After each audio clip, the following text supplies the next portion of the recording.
We're going to go ahead and call into order our oversight hearing, field hearing here in the city of Los Angeles. And very grateful to everyone for being here today.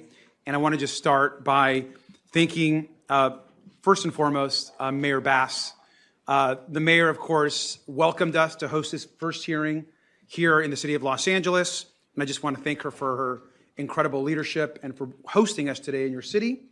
As you can see, we have numerous members of both the Oversight Committee as well as from our Los Angeles delegation here, and I want to thank them all for being here. My name is Robert Garcia. I am the ranking member on the Oversight Committee, and I also want to thank the other hosts that we have here in Los Angeles as well. Particularly want to thank City Council President Harris Dawson and all of our members of the LA County Supervisors, and certainly the entire council for their warm welcome. Particularly want to thank Congressman Jimmy Gomez. We are in his home district here in downtown Los Angeles, so it's great to be here with you as well. Now, we are here today because Oversight Democrats and Democrats across the country, and especially here in Los Angeles, are going on offense to protect due process and the Constitution. In Los Angeles, in Long Beach, in Chicago, in Phoenix, in Washington, D.C., in Charlotte, and across the country, Donald Trump has used ICE, DHS, and federal agents to bring terror, violence, and chaos to communities. He has sent mass agents into community after community where they have often assaulted innocent people, and as we know, not just immigrants, but also U.S. citizens. And they have arrested countless folks that are here working hard and American citizens that have at sometimes no idea why they're even being detained. They've devastated small businesses and families. They've held innocent people in inhumane conditions and deported innocent people, oftentimes without due process. Now today, Democrats on the Oversight Committee, joined by our outstanding colleagues in the Los Angeles congressional delegation, are going to take important testimony for the record and also ask some tough questions. I can't express enough how important it is for us to take official congressional record and public testimony for us to have as we advance our work. I also want folks to know that today, the Oversight Committee and Democrats launched our official Oversight Immigration Enforcement Dashboard. It is now live online. This is something that I spoke about actually with Mayor Bass when we were last together here in Los Angeles. The Oversight Immigration Enforcement Dashboard is a dashboard that allows our committee to investigate and document and archive for the public record possible misconducts by federal agents, ICE, and DHS. We already have over 250 documented instances that are now live on this dashboard, and we're working with numerous organizations to also ensure that we are getting the right information on the site. Importantly, is that the public can also now submit possible actions of misconduct on this site, and then they're reviewed by our committee, then to be posted for the public. We believe this is the only major oversight dashboard around immigration enforcement that currently exists. And so we're really proud of this work, and I want to thank the staff and the community for working to put this together. And it is, as of this morning, now launched on the Oversight Democrats website. We, of course, are committed to holding agencies accountable to stop any sort of crimes and attacks on our Constitution. Now, today we're going to hear from elected leaders, leading experts on our immigration system, labor leaders, business owners, faith leaders, educators, and most importantly, the community. We're going to hear about violations of our rights and crimes being committed by our own government. And our message is clear. Donald Trump, Kristi Noem, Tom Homan, we are watching you, and we're going to ensure that we get justice for our communities. We will hold those that are breaking our Constitution and denying due process accountable. Now, the American people are also watching. In this country, no one is above the law, and the Constitution protects everyone. The Constitution clearly states that due process is afforded to all people, not just U.S. citizens, but non-citizens and others alike. All people in this country are afforded due process in our Constitution. Now, we've worked tirelessly to free innocent people, of course, who've been sent to different detention centers with no due process. Some of us here even traveled to El Salvador to highlight the injustice that was happening there to so many people that were sent to one of the worst prisons on earth. And we'll continue to stand up to this administration who are revoking even legal status for members of our community. We know that this is a nation of immigrants, and Donald Trump is attacking the very identity of our country. Right now, whether you are documented or not, whether you are seeking asylum at our border, or you have been here for decades, you could be targeted by this administration. Let me just finally, before I turn this over to the mayor, I just want to say this is also very personal, not just for me, but for so many of us that are immigrants ourselves. I came to the U.S. when I was a young child. I received the great privilege of becoming a U.S. citizen in my early 20s. I spent most of my life not knowing if I would have a future in this country. I spent my college years looking at my classmates in the same classrooms, knowing that they had a future of work, while I was unsure what my future would look like as someone that was not fully documented as a citizen. And I tell people that when I raised my right hand to become a U.S. citizen, that was the proudest day of my life. I'm grateful to this country. I'm grateful to the opportunity that it provides to those that seek opportunity with their families. And every single person in this country who works hard, who's doing right by our laws, should have the same opportunity that they gave to me and to my family. Now I want to turn it over to Mayor Bass for her to offer her introduction. Thank you. Thank you. Good morning, everyone. And let me just welcome those of you, my former colleagues in Congress who traveled here, who don't represent this area, but who came from other cities or other states. I want to welcome you to Los Angeles. So to Los Angeles leaders and representatives of immigrant rights organizations, community members that are here, and one thing that we are blessed by in the city of Los Angeles is that we have a very strong infrastructure of immigrant rights organizations. And those community members that are here with or without an organization, we appreciate you taking the risk to be here. And I particularly want to mention One LA who approached the mayor's office and suggested that we do hearings like this. But I want to especially thank our ranking member, Robert Garcia. You just mentioned in your opening comments you didn't know what the future would bring for you. Well, look at what the future brought for you, one of the most powerful positions in Congress that we look forward to you moving from ranking member to chair very shortly. But I want to thank you.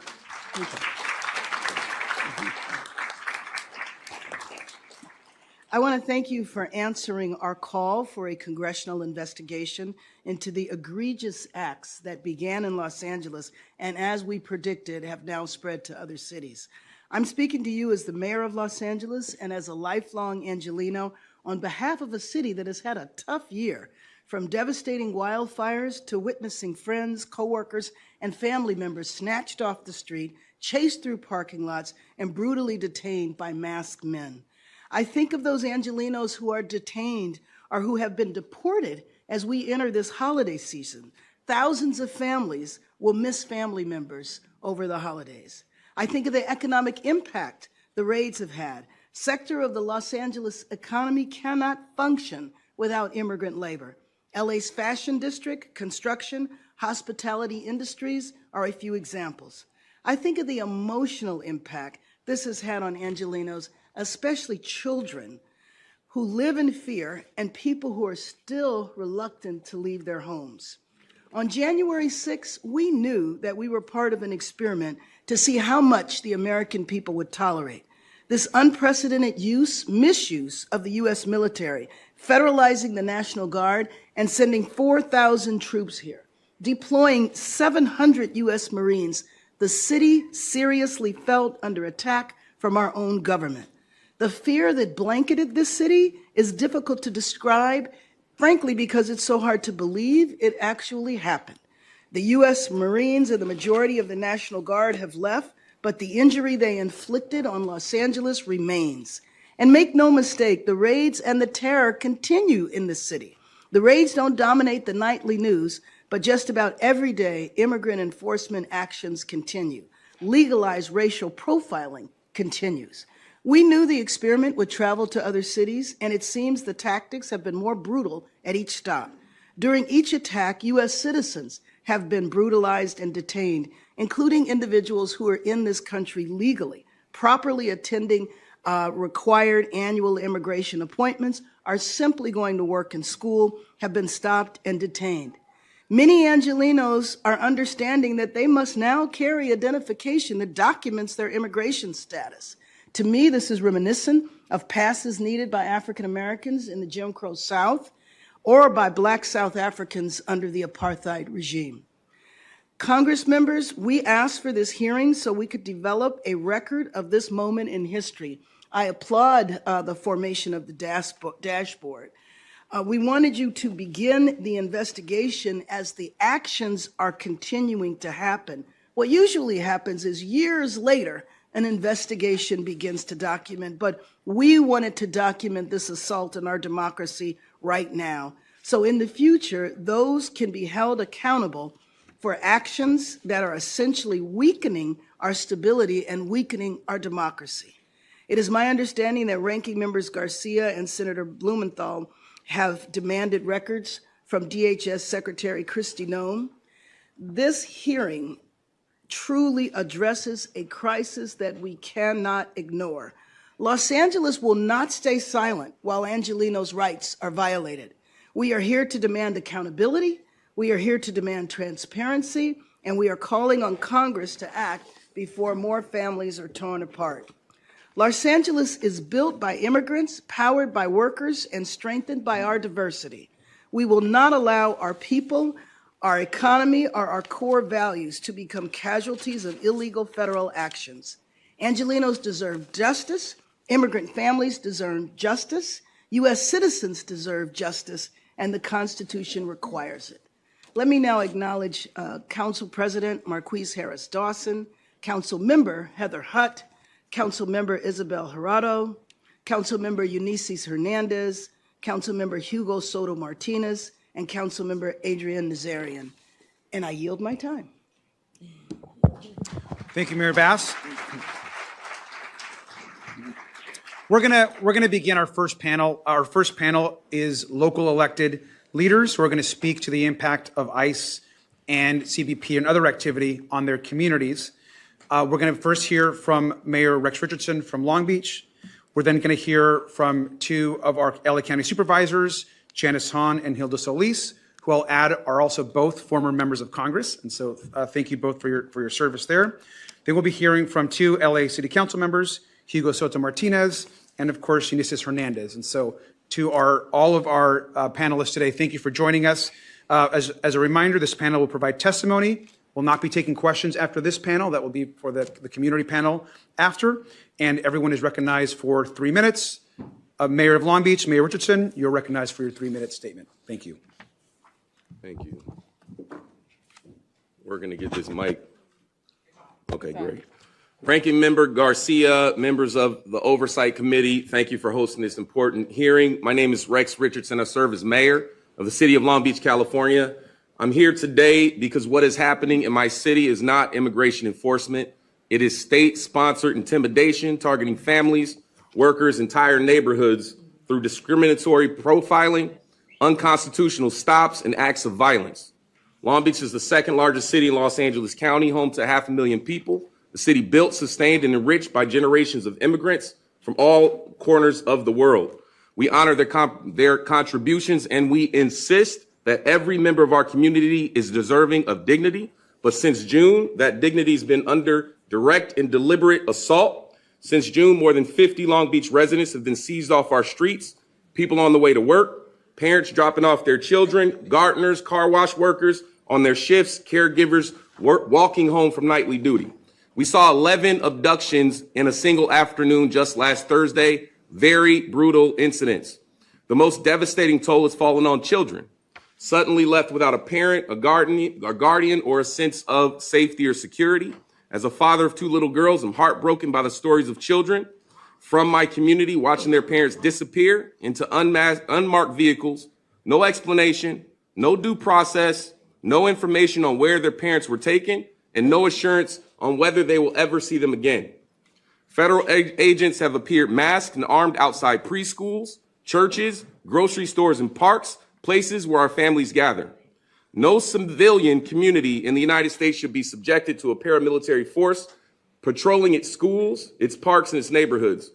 We've also seen incidents that defy any standard of professional law enforcement. In June, a federal agent, drunk, armed, and out of control, stormed into a Long Beach restaurant, harassed patrons, forced his way into the women's restroom, and then assaulted responding Long Beach police officers trying to do their jobs. His conduct endangered residents and our officers and reflect a complete breakdown in the discipline and oversight. Residents who are in this country legally have been tackled on sidewalks, pulled from bicycles without cause, no identification, no warrants, simply because someone looked like a person that they were hoping to find.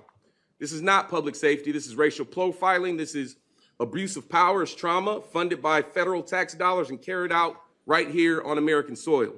Long Beach has acted decisively to protect our community by funding legal defense and expanded Know Your Rights education, emergency financial assistance, mobilizing food and basic needs networks, establishing ICE-free zones on city property, strengthening our policies to prevent local involvement in discriminatory federal actions by city employees.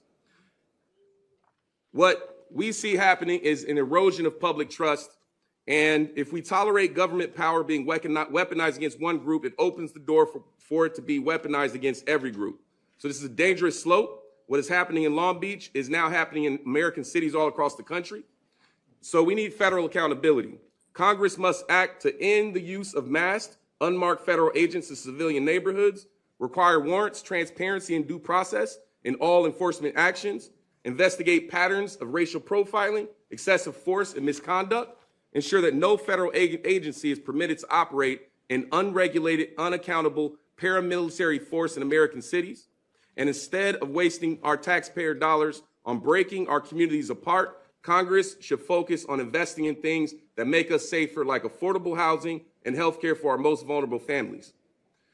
We can choose an America that honors its founding promise that every person is entitled to life, liberty, and the pursuit of happiness, regardless of how they pray, who they love, or where they belong. That's the America that Long Beach is fighting for, and that's the America that this committee has the power and the obligation to defend. Thank you. Thank you, Mayor. I want to now, of course, thank Supervisor Hahn, who's also recognized for her 3-minute statement. Thank you. Good morning, of course, to my friend, ranking member of the House Oversight Committee, Congressman Robert Garcia, for holding this very important hearing. And thank you to all the members, some of you are my former colleagues, who took the time to be here to hear the stories of what our residents have been going through. The communities I represent have been terrorized by ICE since June. They hit Long Beach hard this past week, chasing down and tackling a gardener working at Polly's Pies, a Long Beach institution, in front of customers who were eating there. They raided a church. They questioned terrified parents waiting for their children outside an elementary school. They are not communicating with local law enforcement, and we know they are not targeting violent criminals. They're targeting people based on the color of their skin, or their accent, or the place that they work. And they are violating our residents' rights every day that they are on our streets. They raided a swap meet in Santa Fe Springs, and multiple witnesses said, if you looked Hispanic in any way, they just took you.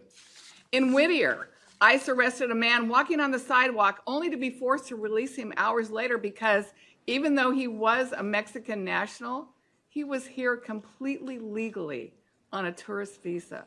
In October, they grabbed 3 men just out for a walk in LA County's Friendship Park in my neighborhood in San Pedro. When our LA County Parks and Recreation employees asked for identification, the ICE agents threatened to arrest them. And in July, ICE agents were caught on CCTV urinating at a Pico Rivera high school. These agents are behaving as if they're above the law.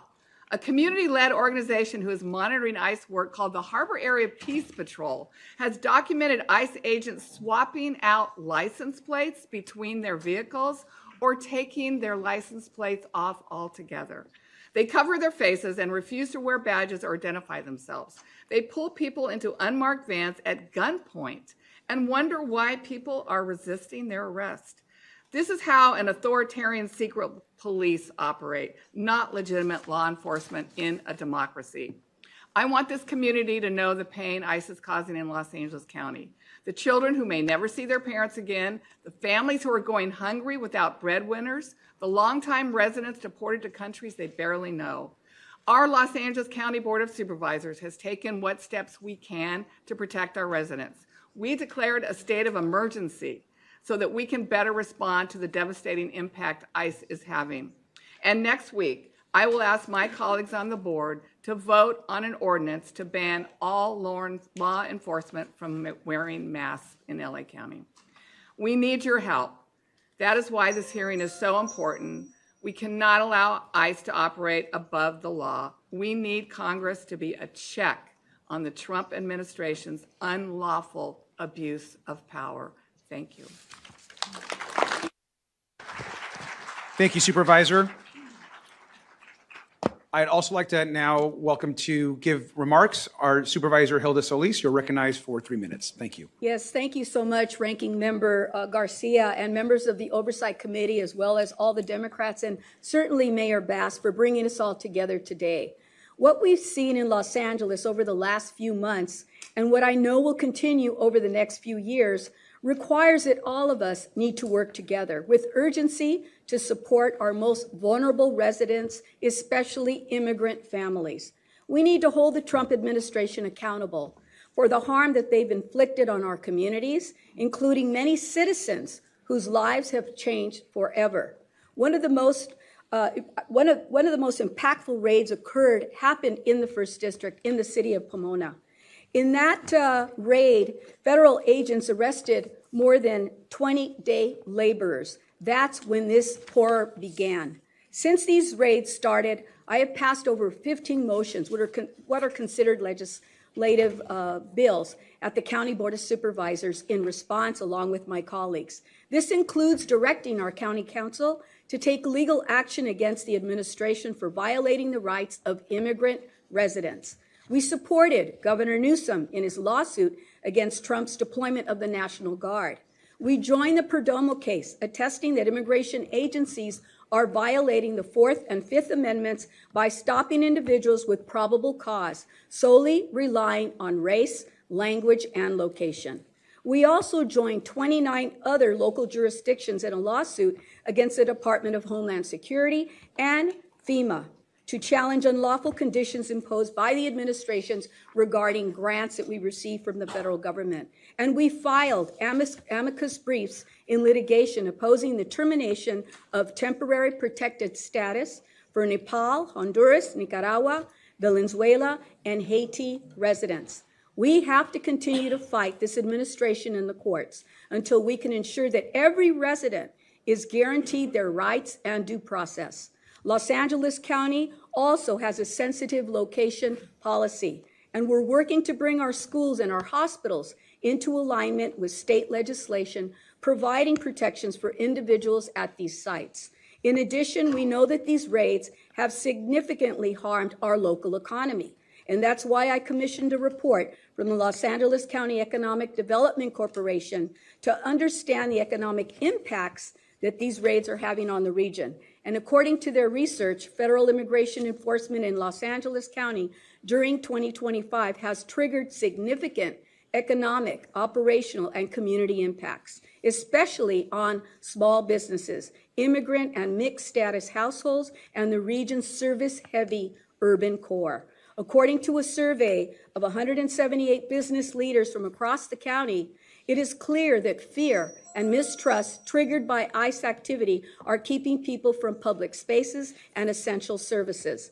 Businesses and nonprofits report steep drops in participation, loss of income, and family stress. Service providers describe shrinking capacity, reduced funding, and difficult trade-offs, such as ending programs or avoiding federal grants that carry risks.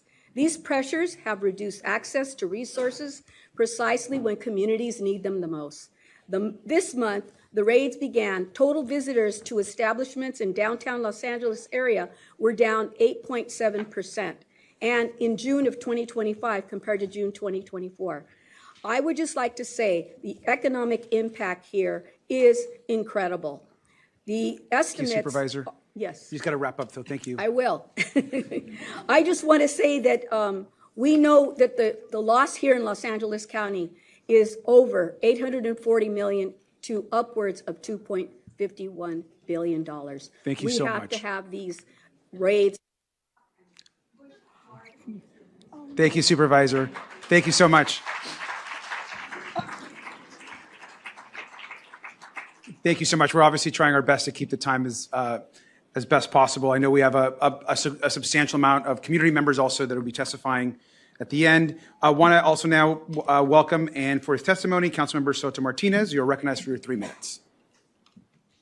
Thank you so much, Ranking Member Garcia and other members of Congress for holding this hearing. Thank you, Mayor Bass, for your leadership, my colleagues and peers here today, and the community organizations and individuals doing the work on the ground.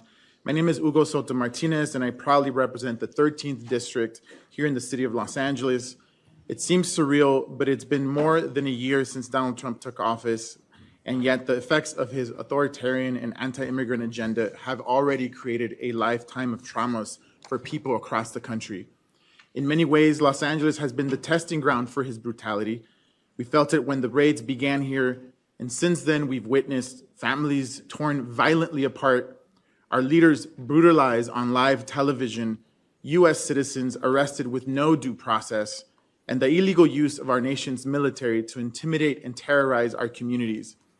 In my district, which includes Hollywood and proudly serves some of the city's largest immigrant populations, what we have seen is brutality for brutality's sake. A U.S. citizen and PhD student thrown to the ground and arrested without any regard for his constitutional rights. A street vendor, mother, and community leader held for 4 months in detention as her physical and mental health declined, with no regard for her humanity. A father torn away from his family and held in freezing conditions, fed sometimes raw or rotting food, and his wife now forced to take care of their 5 children alone, afraid to leave her house to get groceries or even to go to work. Our communities are suffering, and it isn't just those being arrested and detained. Our businesses relying on the labor of immigrants are also suffering. Tourism has been hurt by federal policies that discourage both international and domestic travel. Commercial corridors that were once vibrant now feel like ghost towns. It saddens me to say this, but fascism has arrived in America. But we're not taking this lying down. In Los Angeles, we are committed to defending our families and loved ones. We value and cherish our diversity, and we want to make it clear that Los Angeles is for everyone. Last year, we declared Los Angeles a sanctuary city. Our office also joined and has been collaborating with the Los Angeles Rapid Response Network, a coalition of organizations and volunteers dedicated to responding to ICE raids. Through this network, we have heard from our constituents, and they have been clear. They need our help. They need our solidarity, whether that's legal support, financial assistance, rental assistance, or mental health resources. We have spoken with leaders in other cities who are seeing those horrors now spread to their communities, and we are learning from each other.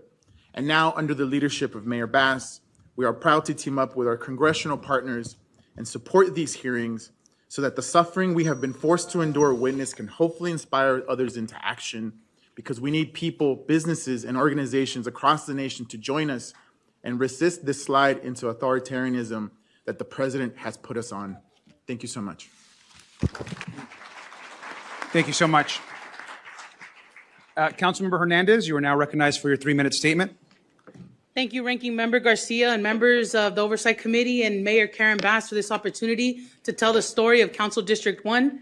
My name is Eunice Hernandez. I have the honor of representing 22 neighborhoods, 248,000 people, neighborhoods full of nurses, teachers, garment workers, service workers, caregivers, domestic workers, people who keep this entire city running. Los Angeles is the largest city and the 4th largest economy in the planet, and yet the very people who power the economy are being terrorized, targeted, and detained without due process by the Trump administration's raids. Today, I'm going to share what we've experienced in Council District 1. The first few weeks felt like a city under attack. Grocery stores were empty, business corridors were deserted. I had workers telling me they'd go days without customers. In one grocery store in my district, the aisles stayed empty for a week after every raid with only 2 cashiers on duty because no one felt safe leaving their homes. And behind every person who gets taken is a ripple of trauma that never leaves you. The spouse, the kids, the coworkers, the neighbors, the classmates. People don't just bounce back from watching someone scream and cry while being dragged away by masked men. At MacArthur Park, little kids at a summer camp had to hide because agents stormed in on horseback with military-grade weapons. Imagine being 5 or 6 years old and seeing that play out in front of you. One man in our district, a legal resident with no criminal record, and I want to emphasize that, no criminal record, because they are using that as an excuse to get our people. He was grabbed at a Home Depot in my district. He told agents over and over again, "I have papers," and the response was to shut up. They beat him, threw him to the ground, twisted his recently operated shoulder, and detained him for 3 weeks with no due process. When he told us what happened, this grown man broke down crying, terrified not for himself, but for his wife and kids. We hear a lot of talk from this administration about family values. But what family values are those? Traumatizing children? Sending kids to school in the morning and leaving them without parents by the afternoon? These raids are literally undermining public safety. We've spoken with our nonprofit partners in CD1 who have shared how victims of domestic violence, elder abuse, sexual assault are now too afraid to call 911. On top of that, the Trump administration has slashed $800 million from violence prevention and community safety programs. They are actually manufacturing chaos while cutting the very programs that actually reduce harm in our communities. The economic impact is similar, if not worse than COVID. Entire communities, including U.S. citizens and legal residents, are skipping work, skipping grocery stores, staying indoors. I've talked to lifelong Angelenos who carry their passports just to walk outside.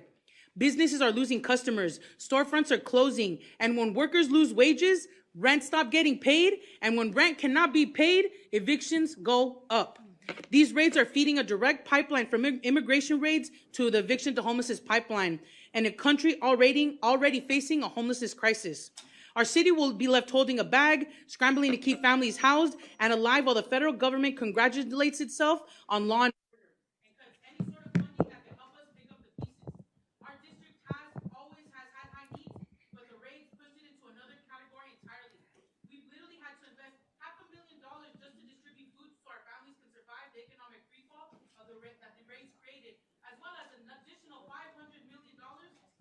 Thank you so much, council member. We can just wrap up the last sentence there. Yep. Well, my last sentence is, if the federal government wants to come into our communities and come with resources, come with housing, come with treatment, with healthcare, come as partners, not as oppressors, because we are not your enemies. We are your neighbors. Thank you. Thank you.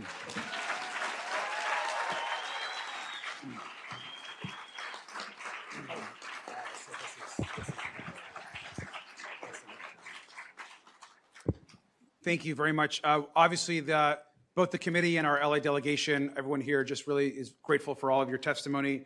We appreciate your perspectives and your stories.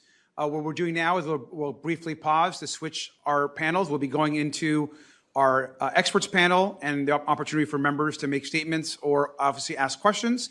And in between those two panels, if the members can stay here, we're going to be doing a quick press gaggle in between these two panels. And we'll be moving into that second panel. Thank you so much.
Thanks, Jimmy. Okay, we're gonna go ahead and start. Want to thank everyone for coming. My name is Robert Garcia. I'm the ranking member of Oversight. We're going to hear from Mayor Bass. We're also going to hear from our vice ranking member, the number 2 Democrat on our committee, Jasmine Crockett, and we're also going to hear, from Jimmy Gomez, who represents, of course, Los Angeles, and we're in his district. And then any other questions, all the members can chime in during Q&A and say anything they'd like. Let me just start by saying that we are here to do real oversight of the Trump administration. Right now, Donald Trump, Kristi Noem, Stephen Miller, Tom Homan are causing terror not just in Los Angeles and LA County, but across the country. We know that over 170 U.S. citizens have been detained without any due process throughout this entire action that is being laid out by this administration. We know that there are hundreds of other migrants, undocumented workers, people that are residents that have temporary permits to be here have also been detained without any due process. We also know that our Constitution provides due process for all persons, citizens and non-citizens alike. We're here because we want to do oversight and collect the stories from the public here in Los Angeles, and we'll be doing hearings on a variety of topics, of course, across the country. I want to thank Mayor Bass for her incredible leadership in the city of Los Angeles and across the country. We were together just a few weeks ago when we announced this hearing here in Los Angeles.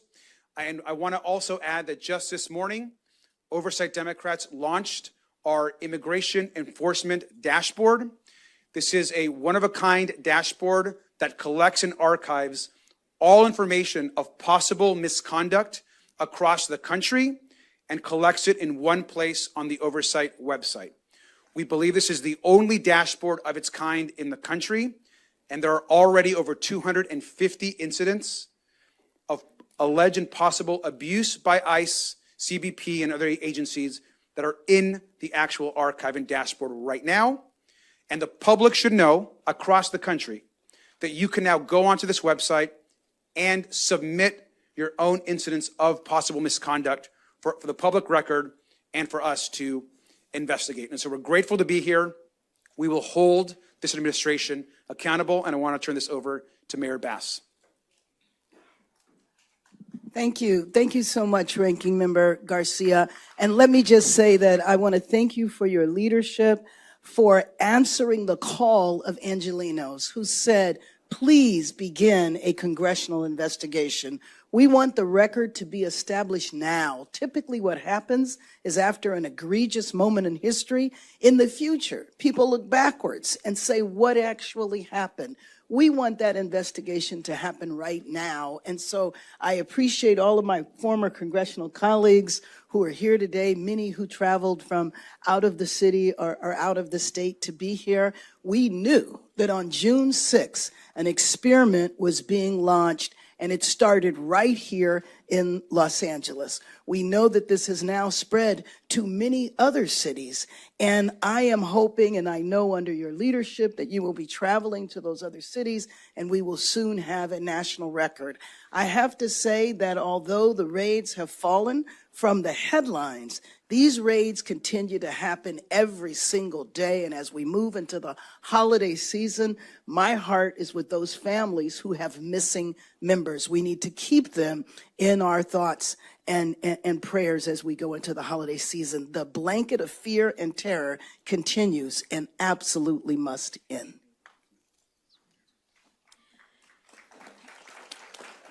Good morning or afternoon. I've lost track. Congresswoman Jasmine Crockett.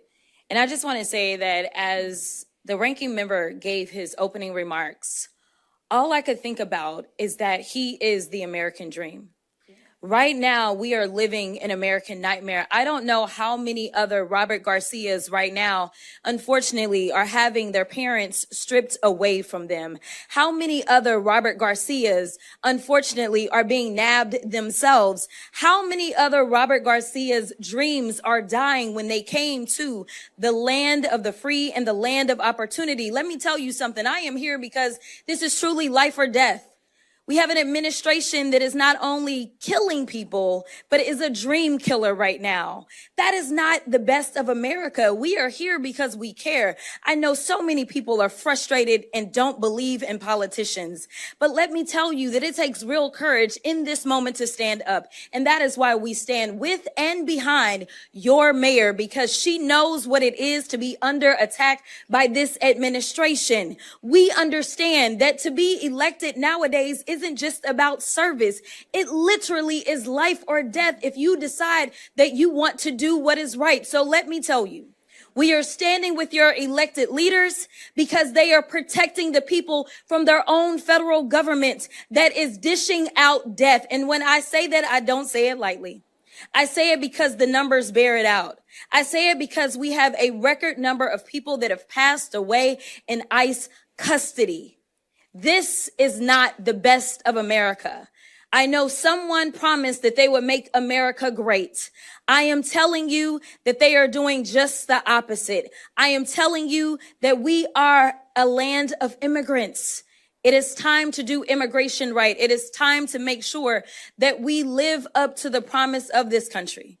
The idea that someone ran and said that I will get rid of the bad guys, yet we know more than 50% of the people that are currently being detained in custody have no criminal records at all. Zero, nada. So tell me why you are taking those people out of their communities. They are our neighbors. They are our friends. And frankly, they contribute to the fabric of this country.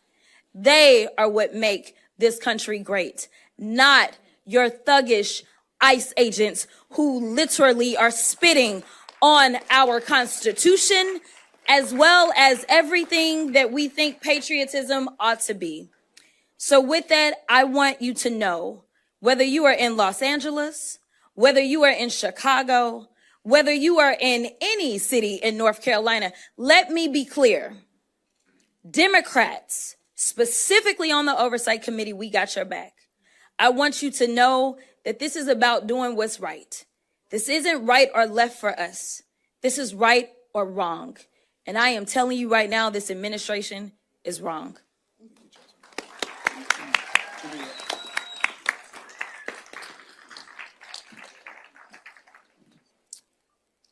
This is very personal for a lot of us. If we look at all the members, raise your hand if you're a son of immigrants or you're an immigrant yourself as your members. Raise them high so people, or a child. Here's the thing. We know what it's like because in Trump's America, you're guilty until proven innocent. If you're brown, if you're Latino, if you're an undocumented worker, if you are just minding your own business. I think about my mother, who's been in this country for years. She's a U.S. citizen, but her English isn't very good. Neither is mine. And I have no doubt that if she was walking alone here in L.A., she could get pulled over, thrown to the ground, and questioned. When she was in Mexico coming back, we debated, should one of us in our family go and meet her to bring her home? And that's why this fear is all over our communities. Because the reality is that they're going to go after anybody. They might start with the people who are undocumented, then they go to the legal permanent residents, then they go to the kids of immigrants, and then people who became naturalized. It doesn't stop until we put a stop to it. And we know that this in LA started in my district, that it was only going to spread. It was going to spread to every state in the union, because temporary troops today means permanent troops tomorrow. And it's a violation of the Constitution, and it's going to eroding of our democracy. This means something for all of us, but it should mean something for every single person living in the United States.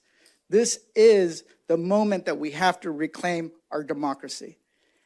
At the same time, individuals that work for Donald Trump believe that they're immune. They believe that they're untouchable. But today, with this hearing led by the Oversight Committee, led by Ranking Member Garcia, we're telling them that you might think you're safe, but we're going to come after you. If you violated the law, you threw somebody down, you were abuse of power, we're going to come after you. Don't think it ends when Donald Trump is out of office. This will not end until we hold every single person that have violated the Constitution and the rights of people in our communities accountable. And we're not going to let that $175 billion slush fund that was for CBP and ICE enforcement to stand either, because that is too dangerous, not just for immigrant communities, but for the democracy itself. So this is the first of many hearings, and I count on Robert Garcia and all the members on the Oversight Committee and not on the Oversight Committee to hold this administration accountable. Thank you, Robert. Déjame decir en español una cosa y después voy a hablar para any questions. Estamos acá, soy Robert García, está mucho gusto estar acá con Mayor Karen Bass y miembros de nuestro comité de Oversight. Quiero decir que es bien importante que la comunidad sepa que Donald Trump, Kristi Noem y todos los que están haciendo lo terrible que están haciendo en las calles, no más de Los Ángeles, pero todo el país. Nosotros acá, demócratas en el Congreso, te apoyamos, sabemos lo que está pasando y queremos tomar toda la información de la comunidad para poder decirle a Donald Trump que eso no puede ser en este país, en Los Ángeles, en esta comunidad. Gente está viniendo acá para trabajar, para estar con sus familias, para poder decirles a su comunidad que ellos además quieren trabajar. Y lo que está pasando, robando gente en nuestras calles, nadie en este país debe apoyar. Para nosotros, gracias por estar acá, alcaldesa, gracias por tenernos acá en Los Ángeles, y voy a hablar por questions. So I'm going to open up for any questions. I'm going to allow any other members that want to jump in to answer those questions to do so as well. I'm curious, have you had in private discussions with people across the aisle concerns? Go ahead. Yeah, have you, with people across the aisle? The question is, have we talked to other Republicans or other people across the aisle? Have any of them expressed any other concerns? The only thing that I have heard is when you have Chip Roy standing up for somebody in his district saying, well, this immigrant is different. They're in my district and I know them. That is the story of every immigrant, or many of the immigrants across Los Angeles and this country, where they are our brothers, our sisters, and our mothers. But they don't know a Republican who's willing to speak up. Steve Scalise did this too. He spoke up for one of his constituents. So it's only if you know that people in power now are they willing to step up? But those stories are the stories of everybody. The other one thing I just want to add, let us not forget that just a few days ago, the administration, prosecutors had to dismiss charges against a woman who ICE lied about. They said that she rammed their car. They said that she was a risk, and they shot her multiple times. This is why we need people to share their stories. We need people to take video because people are afraid to share their stories. We have to hold them accountable because they feel empowered to do whatever they want, and we cannot allow that to happen. That's right. Thank you. Thank you, Congressman Barragán. Any other questions? Yes, I have a question. We see that this is something that you're mentioning today, but is this going to be an ongoing basis where you're going to have more witnesses coming to you, where they're going to be reporting about these injustices that are happening, or what is next? Sure, I'm going to let somebody else from the Oversight Committee answer that. Anybody else want to? Sure. I think this is absolutely just the beginning of this work. The Congresswoman Yasmin Ansari, I represent Phoenix, Arizona. The dashboard that was launched today is a critical tool, and that's what we want every single person in the country to make sure they're submitting anything that they know of, and we will assess credibility, but we want to make sure we're tracking everything that's happening across the country. I want to echo what Congresswoman Barragán said about videos. This is also on the public to make sure we are out there, we know our rights, we're taking videos, we're taking footage, it takes everyone. But yes, absolutely, this is the beginning. I know we're talking with the Judiciary Committee as well about doing something in Phoenix, Arizona. There's detention centers across this country. that are going to quadruple because $40 billion from the Trump reconciliation bill is going towards expanding and funneling money into Core Civic and Geo Group, the two major private prison companies that gave billions of dollars to help elect Donald Trump that are now profiting. And I've been inside these detention centers 3 times in Arizona. They are horrific. I've spoken with dozens of women who are being abused there every single day. And so their stories are also important. There's what we're seeing on the streets that ICE is doing, and then there's a lot happening inside the facilities that we have very little eyes on. Thank you, Congresswoman. Yes, please. Hi, Latifah Simon from California's 12th Congressional District up in the Bay Area. I think it should be noted that Los Angeles County has one of the nation's most cohesive ecosystem of immigrant justice organizations, from the ACLU to Churla to organizations that you'll find in this room who have been ready and willing to provide legal opportunities and services to folks on the ground.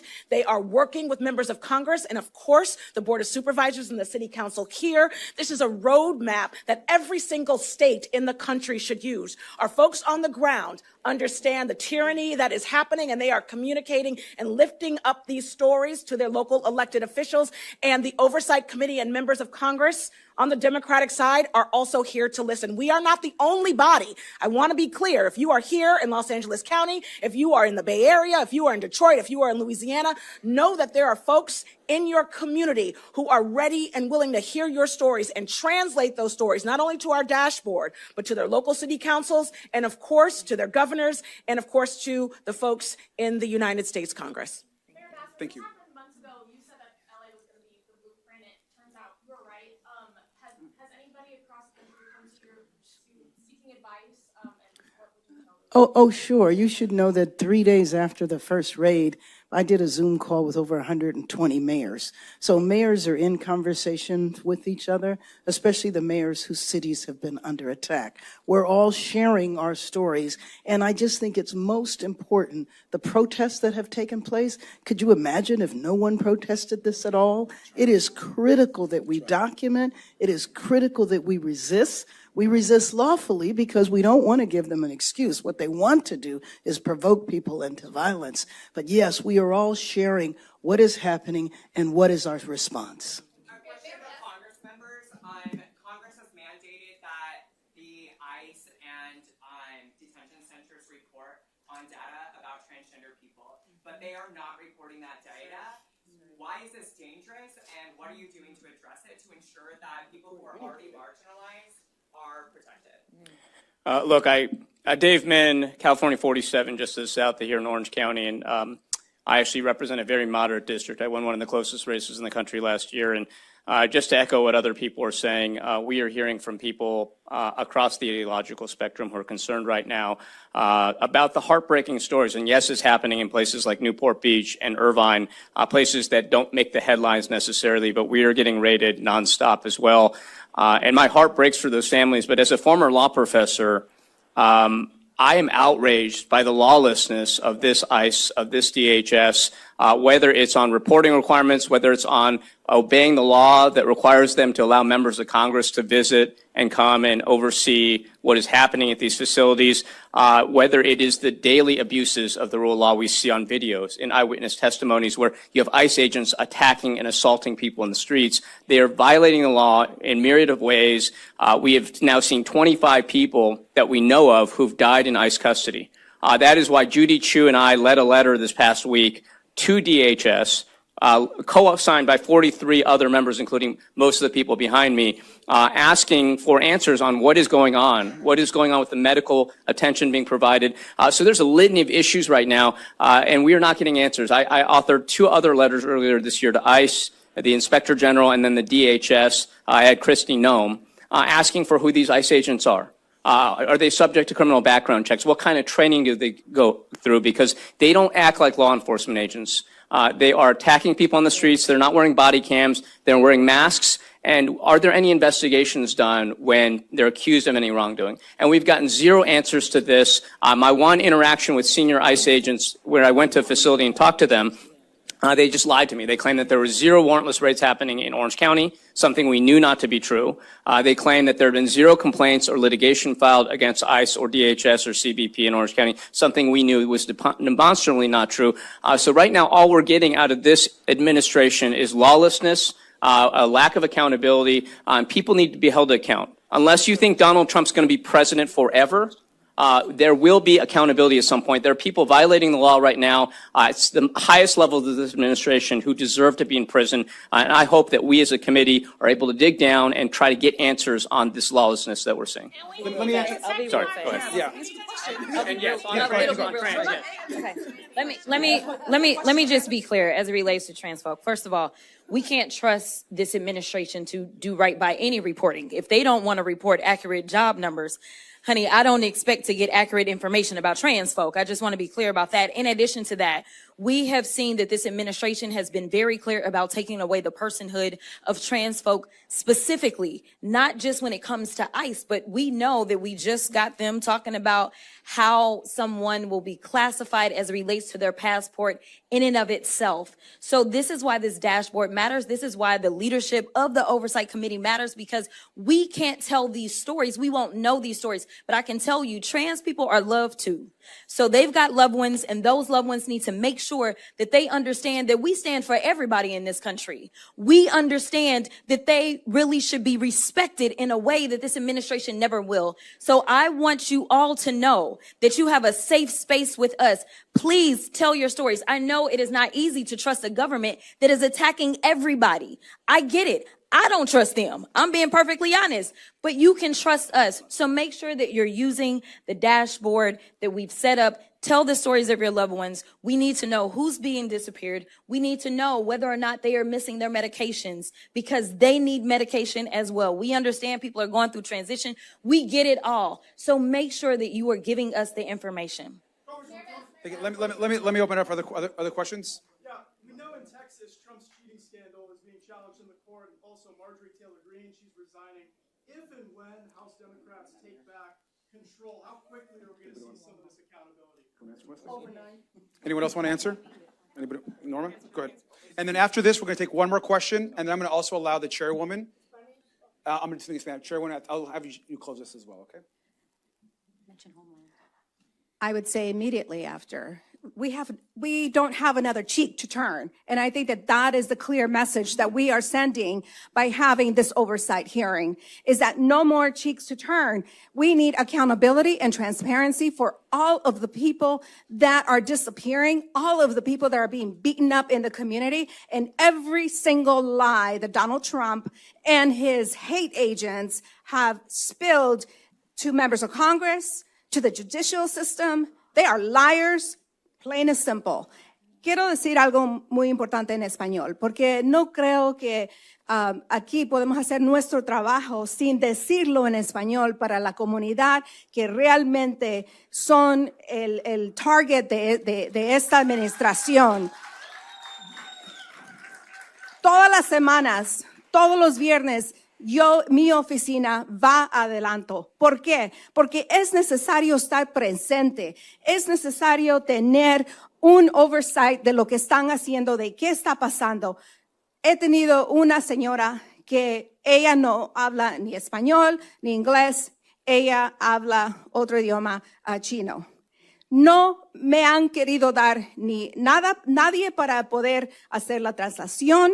Ella tiene un tumor en la cabeza y lo único que le han dado es Tylenol. Y cuando yo les dije que el presidente no ha dicho que Tylenol causa unos problemas mentales, fue cuando le cambiaron la medicina y cuando al fin le dieron el examen en el cerebro que ella necesitaba.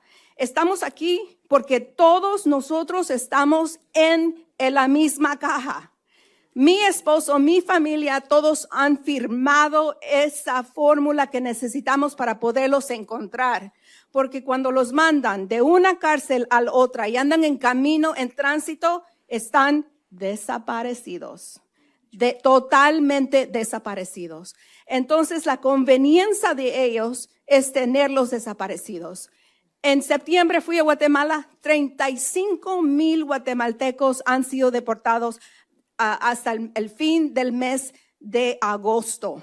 Imagínense, del 20 de enero, cuando este presidente tomó el juramento, hasta agosto, 35,000 personas. Muchos no tenían su medicina, no tenían sillas de ruedas, y muchas de las mujeres no tenían su vestido típico porque han sido deportadas con su ropa de trabajo aquí en los Estados Unidos. Sin ese vestido típico no pueden regresar ellas ni a sus pueblitos que ellos tienen. Así que esta administración está mandando no a criminales de regreso, están mandando a personas que realmente son parte de nuestra economía y son responsables por todos los trabajos que tenemos y por todos los sueños americanos que se han podido realizar. Thank you. I'm gonna, yeah. We're doing one last question, and then I'm gonna have. Hold on a second. I'm gonna do one more question. The actual people of LA, the constituents, residents, and we need to talk to you. Can we assume that this is a signal to all of you that you at the city, Mayor Bass, you're ready to stand behind the residents of LA who are protesting the federal government, that you're ready to stand with us as we protest them, and to Congress, it has been very well documented what has happened in LA. It has been very well documented. There's hundreds and thousands of videos of what has happened. What is your actual plan to hold people accountable? Because there is proof, and we protest every day, and we are not only attacked by DHS and ICE and the federal government, we are attacked by our own city. We are attacked by LAPD. There is no right to protest in LA right now. Thank you. Let me. We don't want to defend ourselves from our city. We just want to stand up to the federal government. Thank you. Let me begin. I'll let Mayor Bass answer that as well, and then I'm going to also allow Chairwoman Waters, who is our most senior member here and an experienced member here, to close us out, and we'll go from there.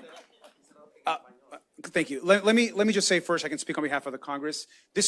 We understand that we might be in the minority and that we don't have the full power of being in the majority, but that is not going to stop our aggressive action in taking on the Trump administration, Kristi Noem, and the horror that they're causing and terror across the country. That is why we're here in Los Angeles on the ground with the amount of members from across the country. That is why we are launching investigations, not just in oversight, but in other committees across the Congress. And that is why we're going into the community to meet with people. I can't tell you how important it is for the Congress to also document and take a public record of what is actually happening on the ground, which is exactly why we're here, and that work is going to continue. Mayor. Let me just quickly say that the right to protest and express your First Amendment rights is always going to be guaranteed in the city of Los Angeles. What is critical is that protests be organized and peaceful, because the first and foremost thing this administration would be for vandalism and violence to take place as a provocation, and then they can bring back the military. And I'm happy to pass the mic to our esteemed colleague, Congresswoman Maxine Waters. Thank you very much. I am so pleased that Robert Garcia is here and the mayor is here. This is an important press conference that is being held to let you know what we're all doing, resisting this low-down, dirty, no-good, filthy president of the United States of America. Let me just say this. They are targeting our leadership, both in the Latino community and in the Black community. And while they're targeting them and following them, I'm on the street and I'm following ICE and I'm targeting ICE. And I went to the deportation center. If David Huerta is here, I came to see about you, David. I came to see about you. I came to see about you because we've got to let them know that they're not going to get away with this. We're documenting everything. We're resisting. And I want to tell you, you are seeing the biggest coming together of the Black and brown community that we've seen in this city ever. We are organized. We are coalescing with each other, and we're going to fight together. And the question that you're asking, the protest must continue. You must not stop. I'm protesting. I've been to 11 of them. I stay on the street, in the alleys, wherever I need to be. We're not afraid, but we're smart. And as the mayor said, we're not going to let him trigger us into a confrontation, because we know that he would love to have martial law. He's moving toward a civil law. We're not going to have it, but we're going to win. We're going to win in the final analysis because of the kind of leadership that we have with Garcia and the mayor and others. Thank you all very much. Can I say something for 10 seconds? Okay, thank you all. We're going to get back to the hearing right now. Thank you so much.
Okay, everyone, we're going to go ahead and start our second panel and then go right into member questions. And so if I can just have everyone take a seat and just have the press that are here know that are getting set up. Thank you very much. We're going to start our second panel here in just under 1 minute.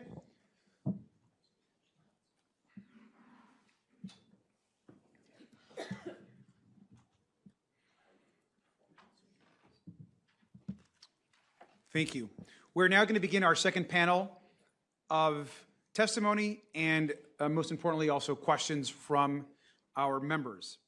I want to introduce our panel of experts who are truly doing incredible work in the community and really working with so many across not just LA County, but the state and the country.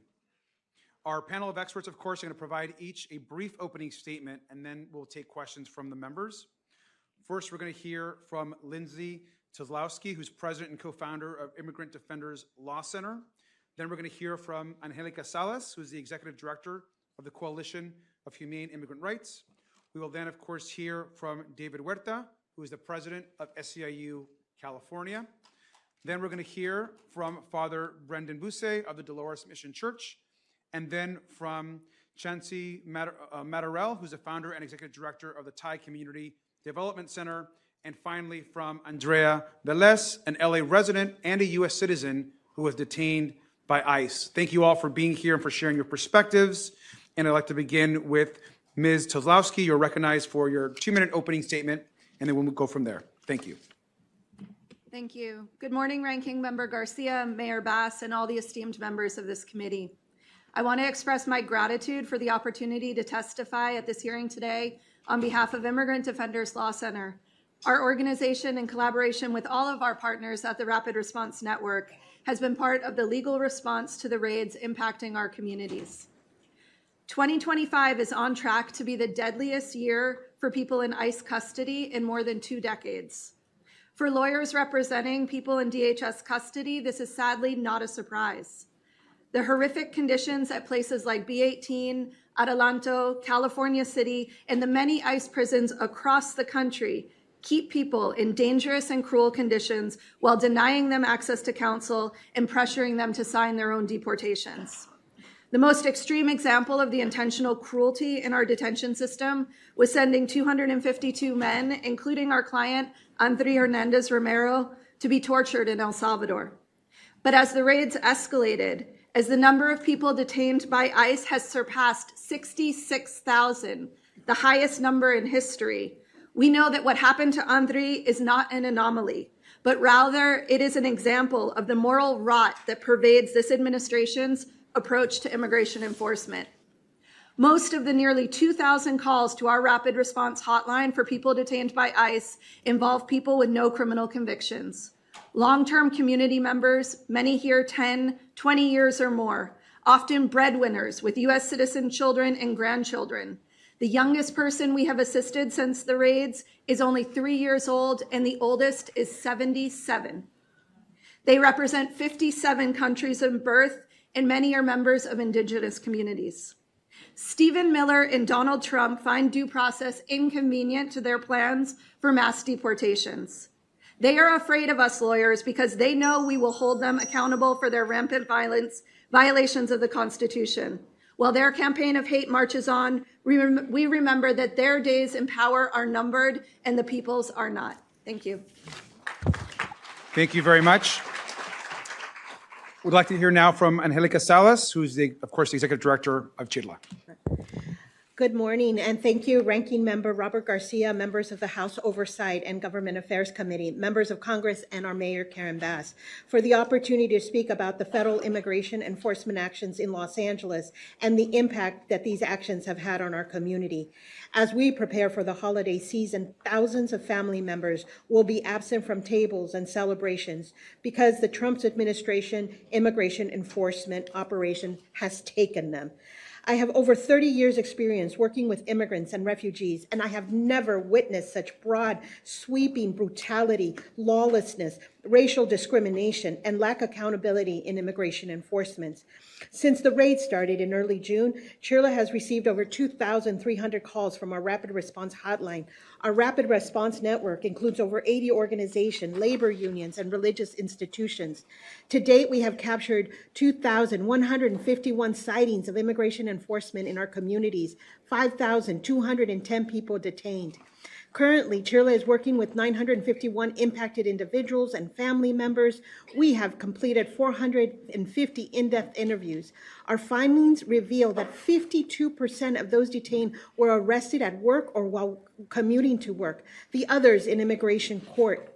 Most detainees were held at B-18 Processing Center for more than 2 days, with some staying there as long as 11 days. Our findings demonstrate that over 20% have been deported, and 1 out of 5 were sent to countries other than their country of birth. 71% of those detained are deported have dependents who rely on them for care, and more than 90% of those still detained have been denied bonds and are severely limited in their ability to fight their cases. We also had recently 2 individuals die in Adelanto Detention Center. Ismael Ayala Uribe, who was a former DACA recipient, son, brother, and uncle who died in detention. Ismael's family did not learn of his death from the U.S. government, but rather received the devastating news from the Mexican consulate. Ismael's family has not received an autopsy report nor an explanation of the inhumane manner in which he was treated.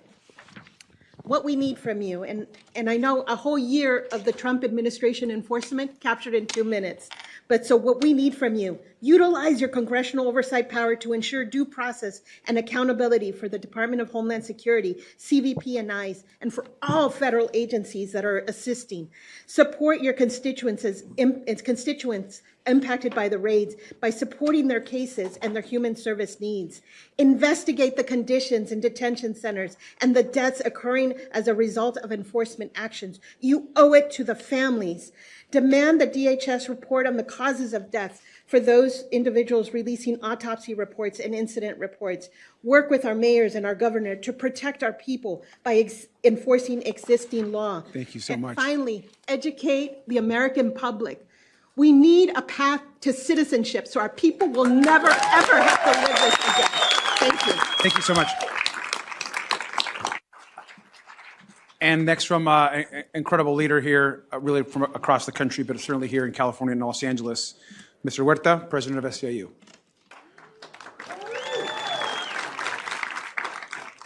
Thank you, Ranking Member Garcia and the House Oversight Committee and Mayor Karen Bass. My name is David Huerta. I'm a second-generation Chicano born and raised in Los Angeles County. I am proud to represent over 750,000 workers as president of SEIU California, and as president of SEIU SWW, I represent over 50,000 janitors, airport workers, security officers, stadium and entertainment workers. The majority of those workers, black and brown workers, and predominantly immigrant workers. Growing up, my father was a teamster, loading and unloading trucks in the city of Commerce, and between all the cargo he moved, he managed to teach my brother and I about the dignity of work. It's because of his example that I'm the labor organizer and advocate for workers that I am today.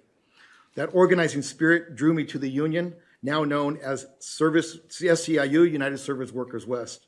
From our beginning, solidarity and building power across difference has been our North Star. And immigrant workers, mainly immigrant women, have been at the heart, the soul, and the conscience of USWW. That's why the government attacks on immigrant workers, no matter which party is in the White House, hurt our organization, our communities, and our economy. The raids and the withdrawal of legal status from hundreds of thousands of Angelenos have had a profound impact on our members and the companies they work for, both immigrant and U.S. citizens. Members who have lived and worked with status for years have had their status ripped away or live with the anxiety that they may lose their livelihoods in the coming months. As if that weren't enough, the Supreme Court has greenlit racial profiling and prosecution simply for how they look, what language they speak, and where they work. These actions are an attack on our human dignity. The raids are policies rooted in bigotry, not public safety. The intention is to make people afraid, feel like they must choose between their safety and their jobs, leading to workforce vacancies that harm Los Angeles' economy and psyche. We must confront their policies of fear with the same courage that immigrant workers demonstrate by showing up to work and keep our economy running. We must promote policies that support instead of attack immigrant communities, and immigrant communities will unleash our economy's greatest potential. When immigrants thrive, Los Angeles thrives, Californians thrive, and the whole country thrives. We are here and we are not going anywhere. And I'd like to add just one last thing. Para la comunidad latina, nuestro poder está en nuestras manos. Nuestras manos es la fuerza laboral de este país. Y el mano de obra se merece respeto, justicia y dignidad. Gracias a todos.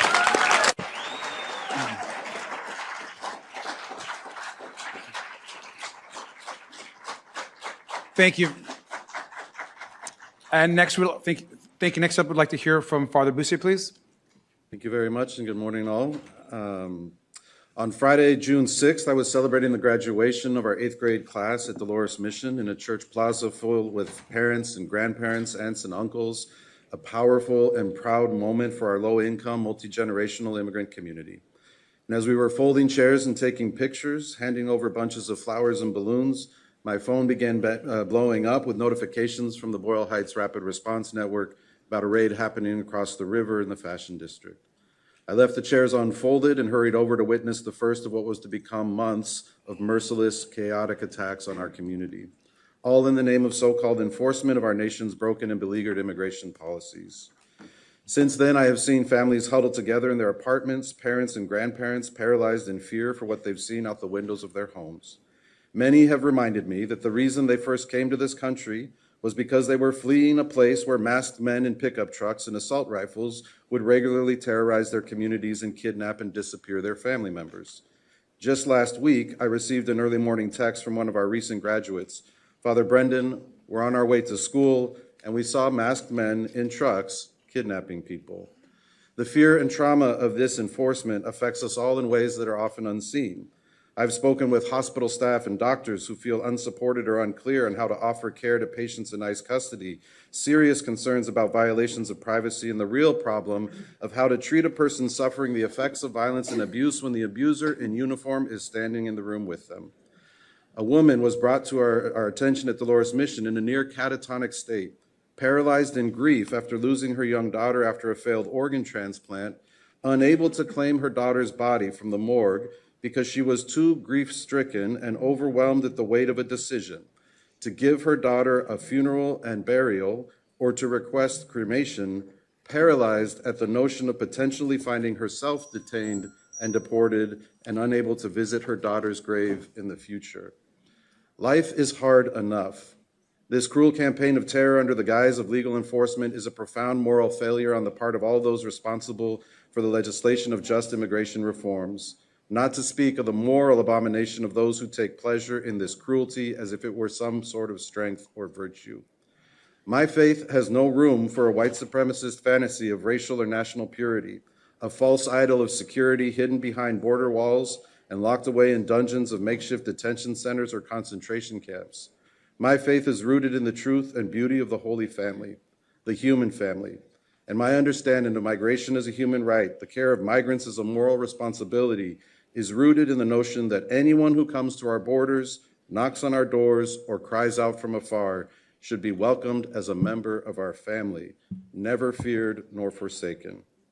We must treat our neighbors as ourselves. Thank you so much.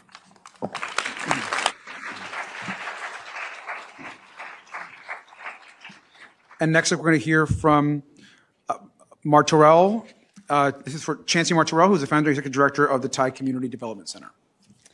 Good morning, Ranking Congressional Member Garcia and esteemed members of the Congressional Oversight Committee and Mayor Bass. Thank you for having me testify before the House Oversight Committee this morning on due process for all, exposing Trump's mass deportation machine. My name is Chancey Martorell, and I am the Executive Director of the Thai Community Development Center, a nonprofit community-based organization in Los Angeles, founded in 1994 based on the idea that all peoples have a basic right to a decent standard of living and quality of life.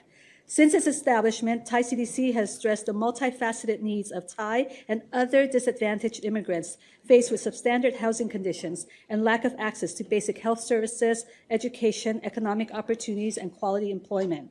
Our services and activities include legal services, public benefit enrollments, healthcare access, operating a farmers market to address food insecurity, economic development through affordable housing, small business assistance, entrepreneurship, social enterprises, and financial literacy, and crisis response, emergency aid, and relief following disasters such as the 1992 LA civil unrest, the 1994 Northridge earthquake, COVID-19, the LA wildfires, and the ICE raids. Since the unleashing of the mass deportation machine by the Trump administration, we have seen the following. Immigration enforcement adversely impacting all communities, including the Asian American Pacific Islander community. Increased fear in the community, the fear of going to court, going to any government office, or even going outside as ICE might raid public spaces and workplaces. Increased self-deportation for fear of arrest and detention. Increased scrutiny of family-based immigration petitions and subsequent denials. In one case, a Thai victim of sex trafficking who received a T visa and is pending adjustment of status to permanent legal residency had her removal case reopened, as all administratively closed cases are reopened nationwide now. Our Thai CC attorney motioned to dismiss but was disregarded. As an immigrant who grew up in Los Angeles, who has spent over 39 years of her professional life serving immigrants, I have not seen greater threat to the due process of immigrants than today, after the unleashing of this cruel, brutal, and inhumane mass deportation machine of the Trump administration in LA this past summer. The fear is great and palatable as immigrants, lawful residents, and even U.S. citizens are practically being hunted down in a scorched earth campaign performed by a militarized force of the federal government, donning masks and clothed in tactical gear, armed with precision weaponry, protected by the National Guard, ordered to discriminately apprehend anyone who looks like the other. The social upheaval and strife unleashed on our community is tearing families apart, Thank you so causing much. panic, irreparable harm, and trauma, and forcing people to shelter in place, unable to shop, go to work, school, church, the hospital, or just go about their daily lives normally and peacefully. Thank you. Thank you so much. And finally, we're going to hear from Andrea Velez, who's a Los Angeles resident and a U.S. citizen that was detained by ICE. Good morning, and thank you for having me. My name is Andrea Velez, a proud daughter of Mexican immigrants and a Cal Poly Pomona graduate. I was raised with morals, kindness, respect, and always doing what is right. I am soft-spoken, but today I must speak for myself and for those who cannot. On Tuesday, June 24, my mother and sister dropped me off at work. Seconds later, unmarked cars swarmed the streets and masked men in plain clothing began chasing and attacking people without identifying themselves as ICE. One of them ran towards me. Terrified, I'd used my work bag as a shield, but he slammed me into the sidewalk and accused me of interfering. When I asked for his badge or a warrant, he refused and handcuffed me. They didn't believe I was a U.S. citizen or bothered to check my ID. My mother and sister saw it all. Powerless to intervene, they called 911.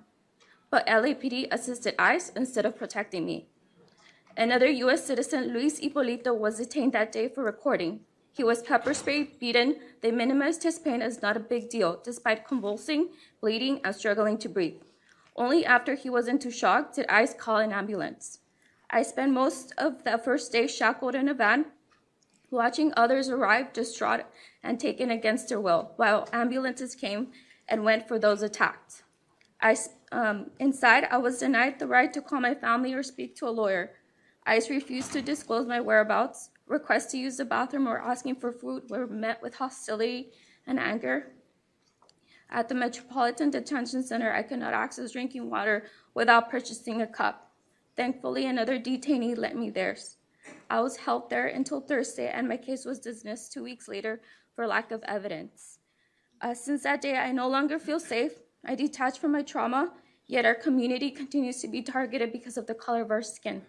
I urge you to hold ICE and other agencies accountable for dehumanizing our Hispanic and immigrant communities. Thank you. Thank you.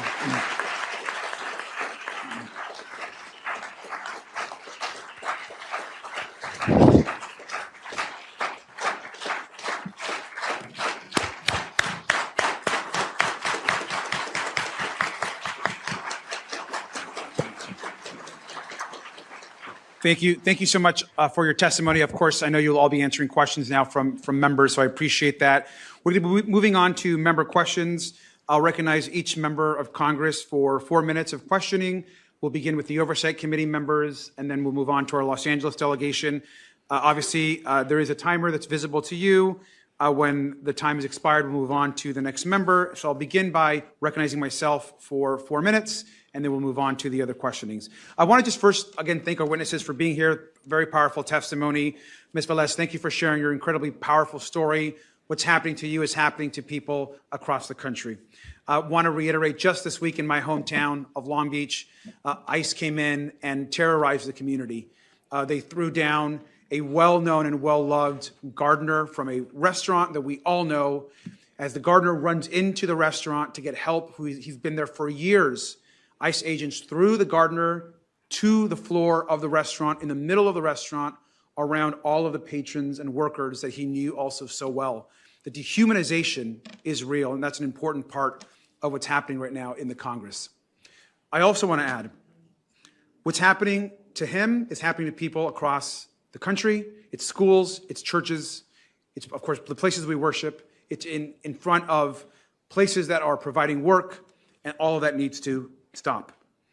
Many of us are also involved in a congressional lawsuit that is suing Donald Trump in the horrific things that he is doing across the country. We know that right now people are being stopped because of race and ethnicity. I want to start with Ms. Talafsky very briefly. You and I worked together on Andrew Romero's case, who was deported to El Salvador and tortured, where we also know he himself talked about being sexually assaulted. Can you briefly talk about that case for the public record and how that relates to Trump's administration's respect or disrespect for the rule of law? Thank you. Andrew Romero's case is really the canary in the coal mine of the moral rot of the Trump administration's immigration enforcement. What happened to Andre, where he was in ICE custody, disappeared with no due process, and sent by the US government to be tortured and sexually abused in El Salvador, only to be sent then to Venezuela in a prisoner swap, was designed to deter people from exercising their constitutional rights when they are in ICE custody. It was meant as an example that the Trump administration can use to prevent people from fighting their cases, to prevent people from moving forward with their constitutionally protected rights. And for cases like his, we need to remember that we have to hold the government accountable. They cannot get away with doing away with due process, because if it could happen to Andre, it could happen to any one of us. So his case is really the canary in the coal mine that we all need to be thinking about as we look at where immigration enforcement is going and the cruelty of it in this moment. And I want to add, this is a really important case. This is happening across the country. Andre shows up to essentially an appointment that we, the US government, gave him. We told him to show up to an asylum appointment. He shows up to the appointment, is detained, of course, and then sent to a foreign prison in a country he has never been in, where he is assaulted, the humiliation, all because ICE made a decision without any evidence about him, gang affiliations, which was never true, And now Andrew is finally free and recovering from this horrific trauma. And so I want to thank you, Lindsay, for your work in that case. And just finally to Mr. Huerta, could you just also just briefly just talk about the impact that's happening, of course, also to our union brothers and sisters as it relates to this issue? Yeah. So, the impact that the raids have had has been as much psychological as also physical. What you're seeing, and you got to understand, is that immigrant workers make up the majority of the service workforce in this country. They're home care workers, they're gardeners, they're child care workers, they're janitors, they're throughout our workforce. And what you have seen is really this sense of fear and intimidation that is happening on a constant. You have workers who are reluctant to leave their homes. You have workers who are reluctant to even go to work. You see it constantly within the economy itself as well. And, the employers that I've talked to are really concerned, but they also have fear. And it's really interesting. The workers they employ have fear, but the employers have fear as well to say anything for fear of retribution on both ends of the spectrum. Thank you so much. Thank you so much, sir. I appreciate that. I would like to recognize the vice-ranking member of the Oversight Committee, Congresswoman Crockett. Do I just, okay, let's see. It's on. It's on? Okay, great. Thank you so much to the ranking member and again to the mayor for calling this. But let me be clear. Donald Trump is running the most openly racist immigration regime in modern American history. I've said it once and I'll say it again. Donald Trump's mass deportation system makes me think of what a modern day slave patrol would look like.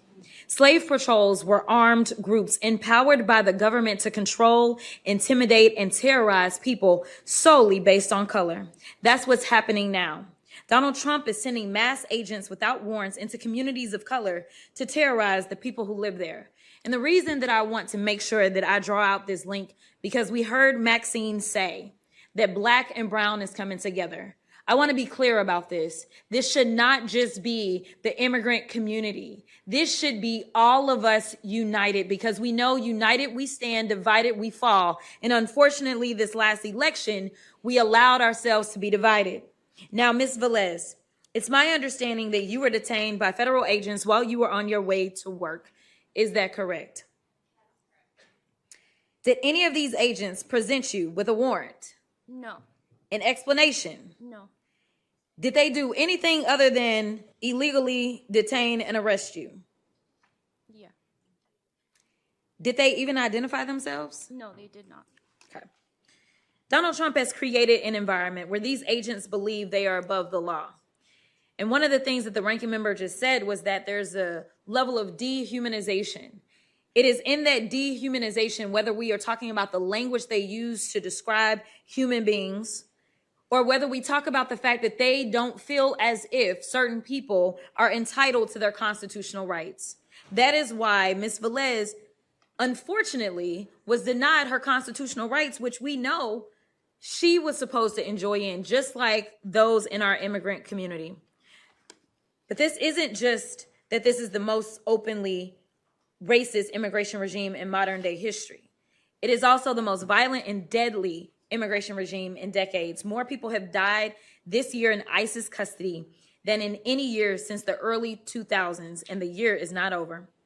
Ms. Kozlowski, talk to me about the disturbing reports of unsanitary and inhumane conditions, which are partly responsible for the increase in deaths at the federal detention facilities. The conditions that we see in the federal detention centers, from holding facilities to facilities across the country, are absolutely deplorable. They are deadly, as you have pointed out. But we see conditions where people are denied medical care, where people are harmed while in custody, where people are held incommunicado from their families.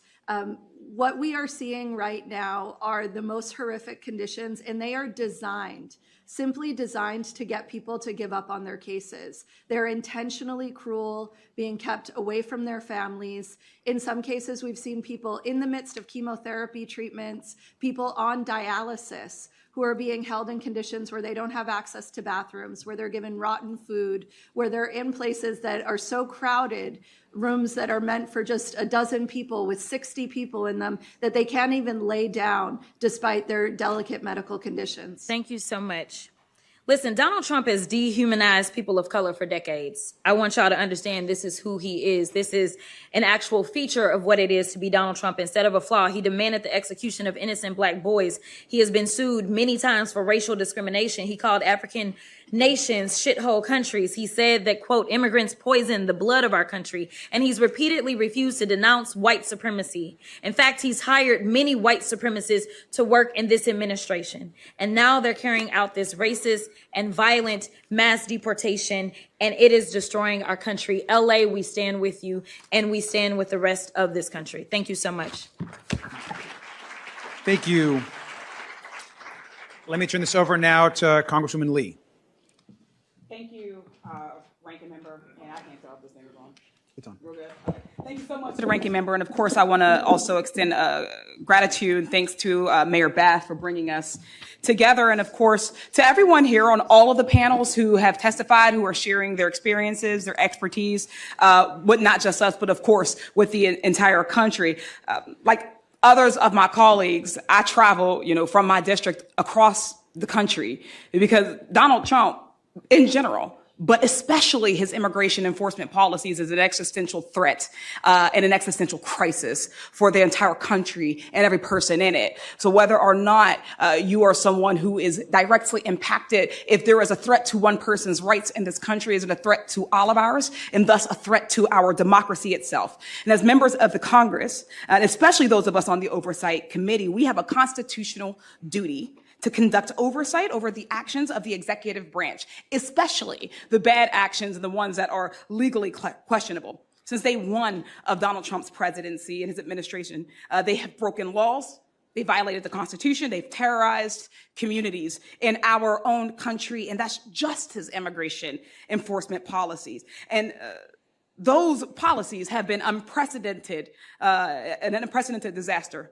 and disgrace. The Department of Homeland Security and ICE are literally disappearing people from their communities with no real cause, no investigation, no hearing, no due process. They don't care about the person's status, as we've heard about even American citizens being detained and even deported. And if a child, they don't care if the child has no person, no adult in their home, or if they're physically harming them while arrested.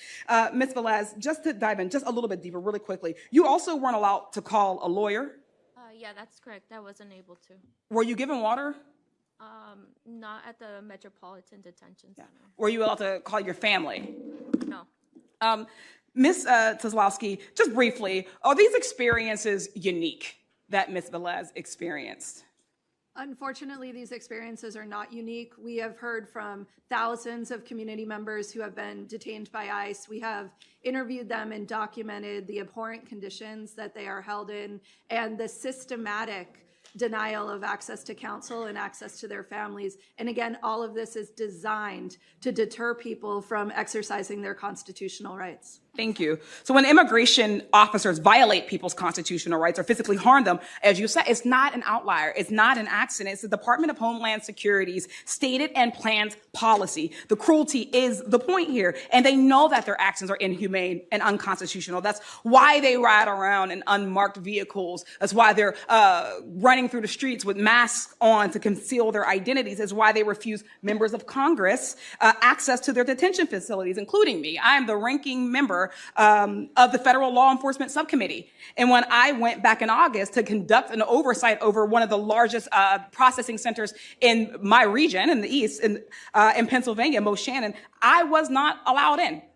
This was after reports of human rights abuses and someone dying in their custody, but they would not let us in, which is not just illegal and unconstitutional, but really should beg the question, what are they hiding behind the walls? All of these policies and actions by the Trump administration have traumatized our communities. They will have lasting impacts beyond the harms that we feel now. They're not just the individual who's being impacted. There is a world connected to these people. communities connected to them, loved ones, children and grandparents, they're caregivers, they're drivers of our economies. There are so many impacts that will be felt, residual effects. I wanted to go deeper, but I will end on this, that what Trump and Kristi Noem and Tom Homan and all their cronies are doing is unconscionable. It is incumbent upon all of us to use our platforms, our roles, and our connections to not just call this out, but to make sure that we put an end to this and never go back to policies as inhumane as this administration. So I thank you all for gathering with us, and I yield back. Thank you, Congresswoman. I'd like to turn this over to Congresswoman Ansari. Thank you so much. Thank you to everyone for being here today for this vital hearing of the Oversight Committee to hold the Trump regime accountable for the egregious and brutal ICE and mass deportation policies. Earlier this year, when due process was being completely forgotten by this administration, I traveled with colleagues to El Salvador to advocate for due process for Kilmar Abrego Garcia, Andre Romero, and the hundreds of others who were illegally and unconstitutionally sent to foreign prisons, which we later learned they were tortured. Unlike my colleagues who have been illegally denied access to ICE detention centers, I've also had the opportunity to visit the Eloy Detention Center in Arizona 3 times now. I guess I should consider myself lucky for having been let in. But what I have seen inside Eloy is nothing short of horrific. I've had the opportunity to speak with dozens of women, none of whom have a criminal record whatsoever, from all over the world, from Mexico, Iran, Guatemala, Ukraine, Russia, all who have described absolutely awful, dehumanizing, racist treatment, lack of water, lack of air conditioning, psychological torture, being forced outside in the Arizona heat to have to march over and over again until one woman passed out. And I have a constituent who was a green card holder. Her name is Yari Rodriguez Marquez. She has been in ICE detention for the better part of a year. She's a leukemia patient. And she is under immense pressure. She has lost 70 pounds. She's described to me vomiting blood. This last visit where I went to see her just a couple of weeks ago, I saw her vomit blood. And then I saw guards and medical staff at this detention center who basically did not care and tried to tell me that she's vomiting blood and that could be a side effect of the Advil that they're giving her for her leukemia. It took months on end of direct congressional advocacy, me personally spending hours there for her to be able to see an oncologist after 6 months. And now we're fighting to get her medical records and an actual treatment plan. I know many of you on the dais have experience with this, and Ms. Cholofsky, I know you mentioned some of this, but I just would love for you to speak about these conditions not being a unique feature of the Eloy Detention Center, which for the record is run by Core Civic, one of the 2 major private prison companies that are making billions of dollars because of the Trump regime. But is this type of lack of medical attention, lack of proper treatment, lack of water, et cetera, the norm across these detention centers that are funded by our American taxpayer dollars? The ICE prisons that are being operated by the Trump administration are for profit, and they certainly have no interest in the medical care of the people in their custody. And we see that with the unfortunate case that you just mentioned, but also that people in that condition, people with cancer, people who are dying in ICE custody would be in custody at all is the real problem. Someone who should be released and would have before this year been released on humanitarian parole under any other administration, people are being mandatorily detained. They are making access to bond more difficult. We are now required to go into federal court with habeas petitions to even get to a bond hearing to try to free people from ICE prisons. It is not only an issue of the conditions in which people are being held, but the number of people who are being held and the attack on due process, the attack on our immigration system itself, the firing of judges, the making it so that people can't get out of those conditions. It is an issue that needs to have a top to bottom review, oversight, so that people no longer continue to die in custody and suffer like the constituent that you mentioned. Thank you so much. Thanks for all that you do. Thank you very much, Congresswoman. Next up is Congresswoman Simon. Thank you. Thank you. Thank you for allowing us to be here today. And I want to thank the ranking member and all of the local electeds for being here. And Mayor Bass, thank you for having us in your house. The testimony that we all just heard is riveting. And putting it in the context of knowing where we are, and thank you, Ms. Lee, for just reminding us that unfortunately, what is happening in LA, what is happening across the country is as American as apple pie. In 1942, we caged 120,000 Japanese Americans because they were Japanese. 30,000 of that 120,000 were children. We called it security, but it was racism. Those children carried that trauma to their graves. Folks stood outside with keys on their houses, from their houses on their necks, and they were put in my district, in my community, they were rounded up and taken to horse stables, and were literally put in cages until movement demanded that they be released. And that movement is here today. And thank you all for being here so clear of what's in front of us and what we must fight for and win. We swore in this country never again. Last week in West Oakland, in my district, ICE chased a father who was taking his child to school. ICE, not thinking about the people around them, caused a horrific car crash.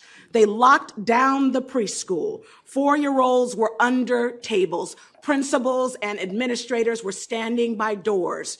Clergy came to the school to give prayer, hoping, in fact, that those children and those teachers and those parents wouldn't be dragged out and put into cages. We swore never again, and yet here we are. Thank you for the warriors who are working to liberate folks who deserve everything, including a just immigration system. And let's be clear, who gets erased from this debate. Black immigrants in LA County as well are fighting alongside us in this movement. Over 600,000 are undocumented, and they face deportation and anti-Black policing. In Oakland, Black immigrant families are targeted by 2 systems at once. This administration sees them, all of us, as disposable. Children who witness raids develop PTSD and rates matching children in war zones. We are traumatizing a generation by design. This is not safety, this is cruelty, marked as governance. Mrs. Salas, thank you so much for your testimony. You talked about what's happening with children. I would love for you to give us the 1 minute that I have left, or anyone who wants to give us a little bit of understanding of what our children who are affected by these raids are dealing with and what we need to remember as we move forward in this movement. Children are living with fear that their father, their mother, that someone they love will be taken from them. Worse yet, children have witnessed their father, their mother, their loved one being taken away. Children who are in school are the targets of enforcement. This is an attack on our children, on their well-being. We are connecting those children and the families to mental health support because they are so traumatized. The point of this administration's enforcement is to be cruel, and to be cruel on everyone, including the most vulnerable amongst us, which are our children. These children want their parents. They need their parents. They love their parents. And so we as community have to make sure that we bring those fathers, those mothers home. Thank you so much. And so much of what you're talking about is also epigenetic, meaning that this trauma will travel through generations and generations. Thank you for the work. Let's free the children and free their parents. Thank you so much. Thank you. I'm going to we're going to have Congresswoman Friedman next, please.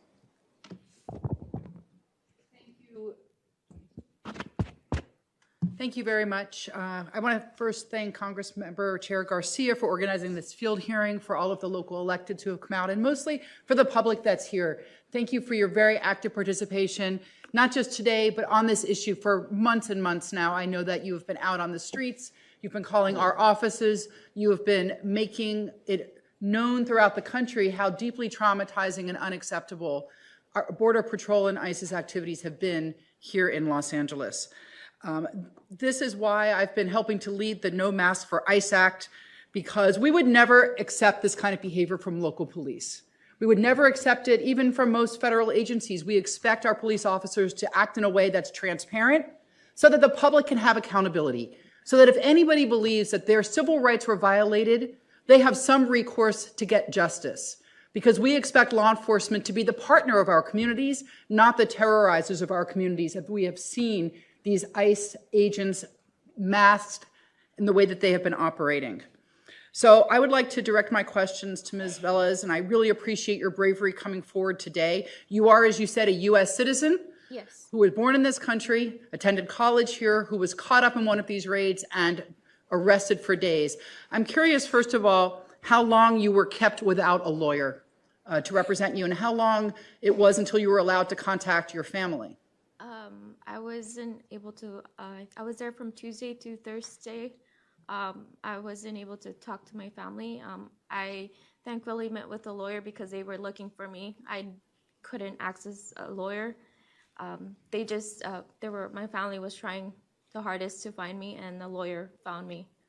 And if anyone thinks that this is an outlier kind of incident, I want to be very clear that it is not. I represent Hollywood, Silver Lake, Los Feliz, Glendale, Burbank, and other areas in Los Angeles, and we have constant calls from family members who are trying to locate their loved ones, people trying to locate their friends. And as a congressional office, we are often not able to find those people because the lack of transparency and accountability includes members of Congress. We have ICE and Border Patrol acting as independent agencies, separate even from accountability from federal elected officials, and that is unheard of.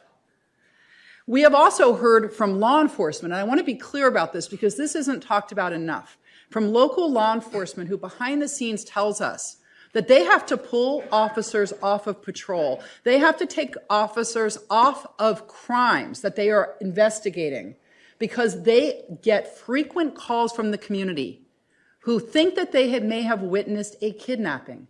And they want police to investigate whether a kidnapping occurred. Because what they see is they see a car pull up without any identifying markings. They see people get out of those cars en masse, grab someone off the street and throw them in the back of a car and speed away.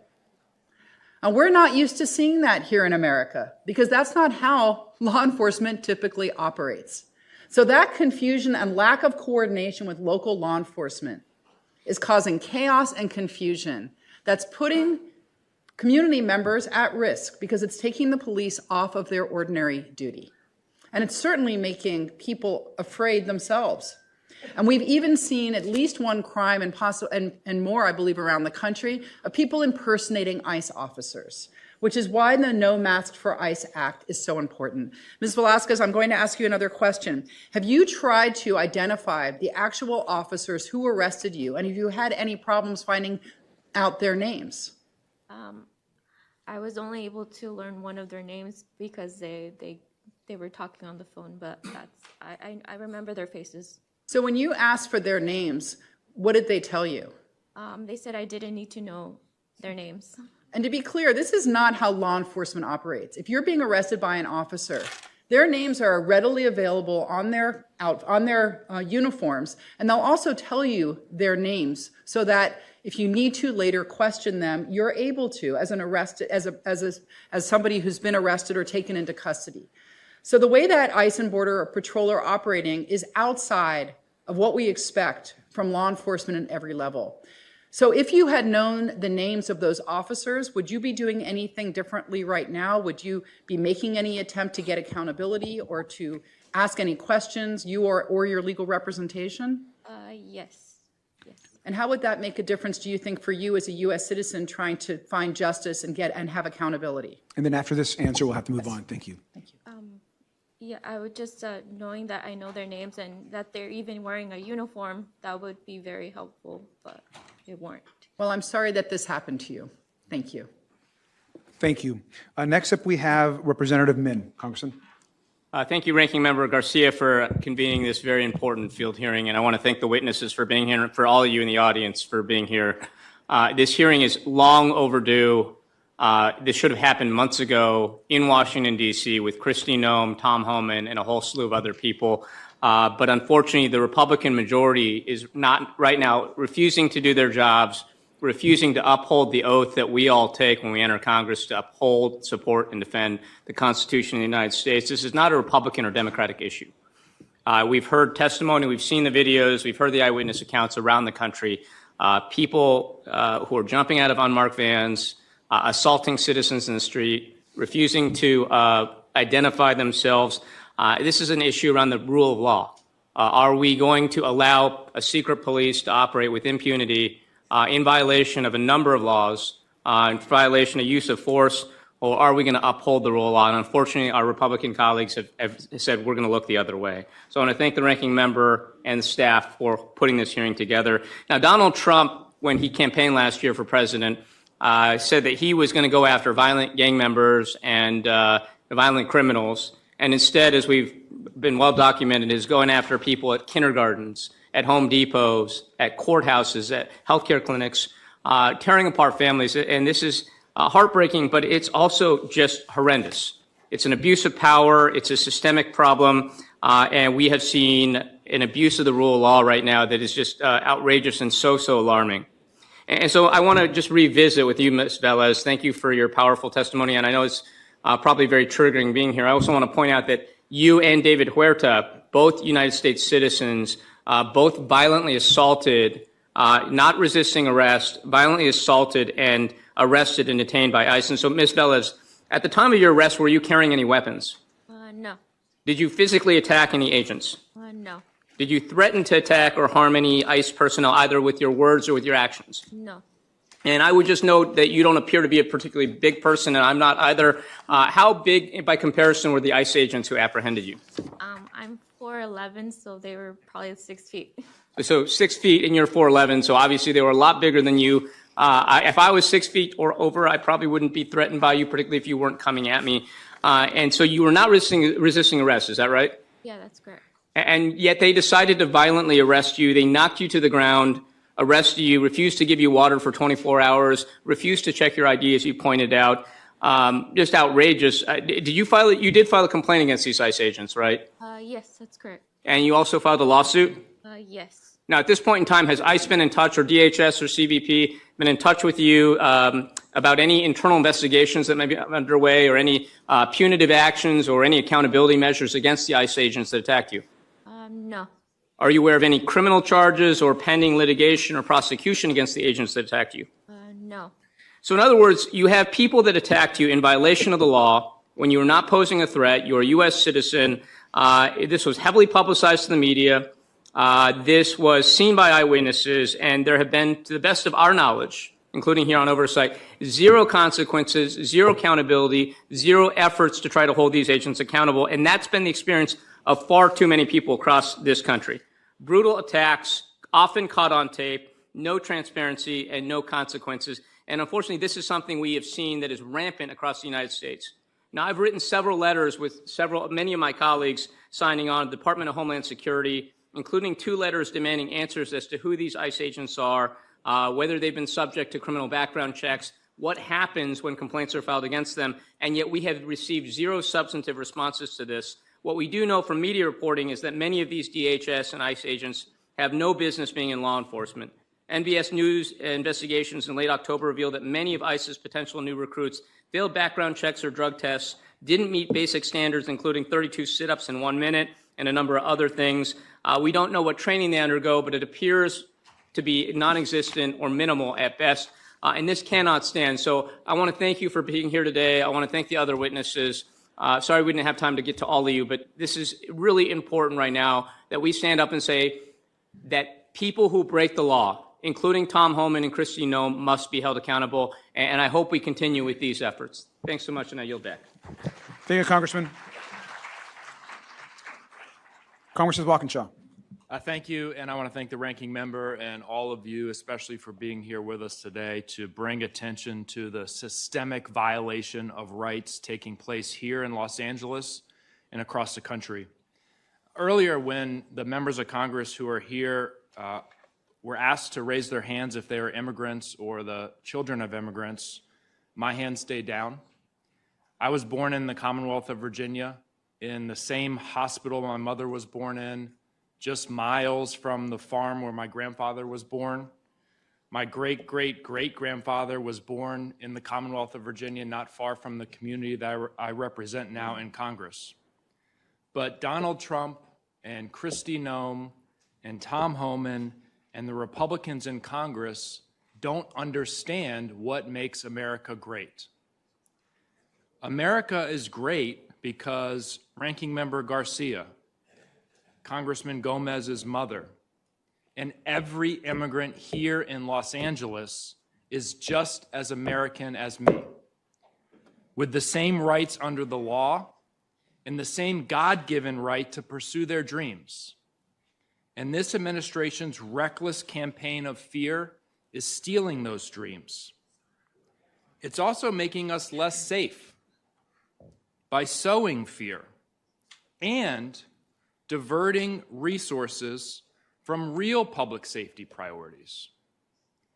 ATF agents are being forced to abandon illegal gun trafficking investigations so they can surveil Home Depot parking lots. FBI agents are being forced to halt counterterrorism investigations so that they can detain law-abiding, hardworking immigrants. HSI, Homeland Security Investigations agents, are being forced to abandon investigations of child sex trafficking so that they can detain daycare workers in front of terrified children. That's what's happening. None of that makes Los Angeles safer, and none of that makes the Commonwealth of Virginia safer. So I have just a simple question for each of you. I'll start with you, Ms. Kozlowski. Are the communities, the clients, the families that you work with safer as a result of the Trump administration's mass deportation policies? Absolutely not. And I think when you recognize that they are less safe, that is indeed true. When we have Border Patrol, one of the most lawless agencies operating in the United States, doing operations in parking lots of Home Depot, abducting one-year-old children from those parking lots with no due process, we certainly are less safe. Ms. Salas, are the families and communities you work with safer as a result of these mass deportation policies? Absolutely not. Mr. They live in fear every day. Mr. Huerta, are the members of your union and their families safer as a result of these policies? Absolutely not, and most likely less likely to report a crime to them or a witness to a crime because they live in fear. Father Busey, are the communities in your parish safer as a result of these policies? Absolutely not, and neither is anybody else. As everyone has said, we are further from safety and being actively harmed by these policies. And Ms. Martorell, are the communities you work with safer as a result of these policies? Not at all. These policies have shattered the peace and tranquility of these vibrant, thriving, and diverse communities. And Ms. Velez, as an American citizen, do you feel safer as a result of the Trump administration's mass deportation policies? I don't feel safe at all. Thank you. I yield back. Thank you, Congressman. Next up, I'd like to have Congressman Takano, please. Thank you, Mr. Ranking Member. Ms. Velez, I can only imagine the horrible injustice you shared. Now, and how have you been coping with the wake of your illegal detention? How have you been coping with it? Therapy. You've been going to therapy. Yeah. So, I want to thank my colleague, Latifah Simon, for recounting the history of Japanese Americans who were incarcerated during World War II and the 30,000 children that were deemed a threat to the nation. My two parents were little children, 2 and 3 years old at the time. So I know from my own family history when this nation unjustly goes after citizens and stigmatizes them. So can you tell me where you work and what kind of work you do? Yes, I work at the Fashion District. I work at a small office right in front of where it happened. It's a footwear office. And did you lose any wages that day, the 2 days you were gone? Yes. You did lose wages? Yes. So how many days did you lose wages for? From Tuesday to Thursday, so three days. 3 days. Was that economic loss ever compensated for after your case was dismissed? No. No, so it was a loss for you. Yeah. So you were deprived of property. Can you tell me, have you received a formal apology from law enforcement or the government because of what happened to you? No, I have not. This is a shameful, shameful thing that happened to you. I think you should have, there should be an apology to you and all other American citizens and all persons, all persons. Ms. Kozlowski, the 14th Amendment guarantees that no person shall lose life, liberty, or property except by due process of law. Does person also include people who are not citizens? Absolutely. That protection extends to all persons in the United States of America and is not unique to U.S. citizens in any way under our law. So I care about the rights of all persons in our country, and that includes non-citizens. They have rights too, and we can see that if they're violated, that the line to violating the rights of citizens is also easily crossed. I hold in my hand a passport. Ms. Velez, do you have a passport? Yes. You do. Yes, and I think I'm forced now to carry it every day. Did you carry one before this incident happened? No, just my ID. Just your ID. But you felt like you have to carry one. Why do you think you have to carry a passport? Because my California ID they didn't care about it. They didn't care about it. You know, a passport is what many of us have in order to prove that we're citizens when we go abroad. Many of us don't ever think a second thought about having to carry a passport in our own country.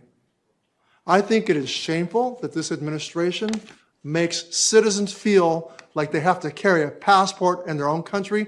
No citizen should have to carry a passport in their own country to prove that they're an American.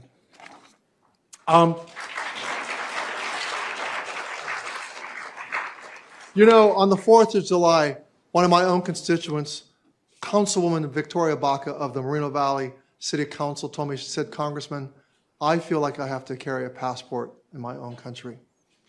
This is a shame in the land of the free and home of the brave. This president has made us the land of the unfree and the land of the scared. I thank you for your testimony today, Ms. Velez, and I wish you well. Thank you. Thank you. Congresswoman Waters. Thank you very much, Congressman Garcia, for this hearing. And I want you to know that one of the greatest civil rights lawyers is sitting there on the front row, Luis Carrillo, and he wanted to make sure that I got here. And so I'm here, Luis. But my question is directed to David Huerta. There is a disappearing phenomenon going on in all of this. We have ICE that is picking up in all kind of ways, as it's been described, you know, going into people's houses, stopping people on the street. They're at our big box stores, in our car washes. We know all of that. But what we need to pay more attention to and talk with Mr. Garcia, Congressman Garcia about is what we can get together to talk about what the rules are for those who are apprehended, who are picked up, and what happens to them. And why is it we have those recorded in my office, documented, that have been picked up and the families can't find them, don't know where they are, and we can't get the answers. I think we need to work together with Congressman Garcia to see what we can do with what the law says and what needs to be strengthened, what needs to be done in order to follow this very, very strange disappearance. Yep. No, I think you're absolutely right. It's unfortunate that the federal government or this administration has chosen not to follow the law. They are completely acting lawless in a lawless way, but we have to be able to come together as community with leadership such as yourselves, organizations such as labor, to come together, to work together, to expose them for everything they are. And I think right now, especially when you see masked men, go into schools, going to work sites, picking people up off the street, we have to remain organized. I'm proud of what the city has done here, especially the community, to respond back and clap back at this administration. But we have to really work as a city government, as the county government, as the state government, and the federal government or the federal representation, and doing what you're doing here to expose them for everything they are. Well, thank you very much. We can't have them picking up people off the street and not knowing how to follow them and where they are in the deportation centers. And we have some families that have been looking for weeks to find their relatives that have been picked up, and we've got to figure a way to try and get to that issue. Thank you very much. And thank you, Congressman Garcia. Thank you, Congresswoman. Congresswoman Brownlee. Thank you, Ranking Member Garcia. I represent parts of LA County and a larger portion of neighboring Ventura County. Like so many communities represented here today, my district has endured an emotional gauntlet as families continue to bear the brunt of the Trump administration's cruel and lawless ICE and CBP operations.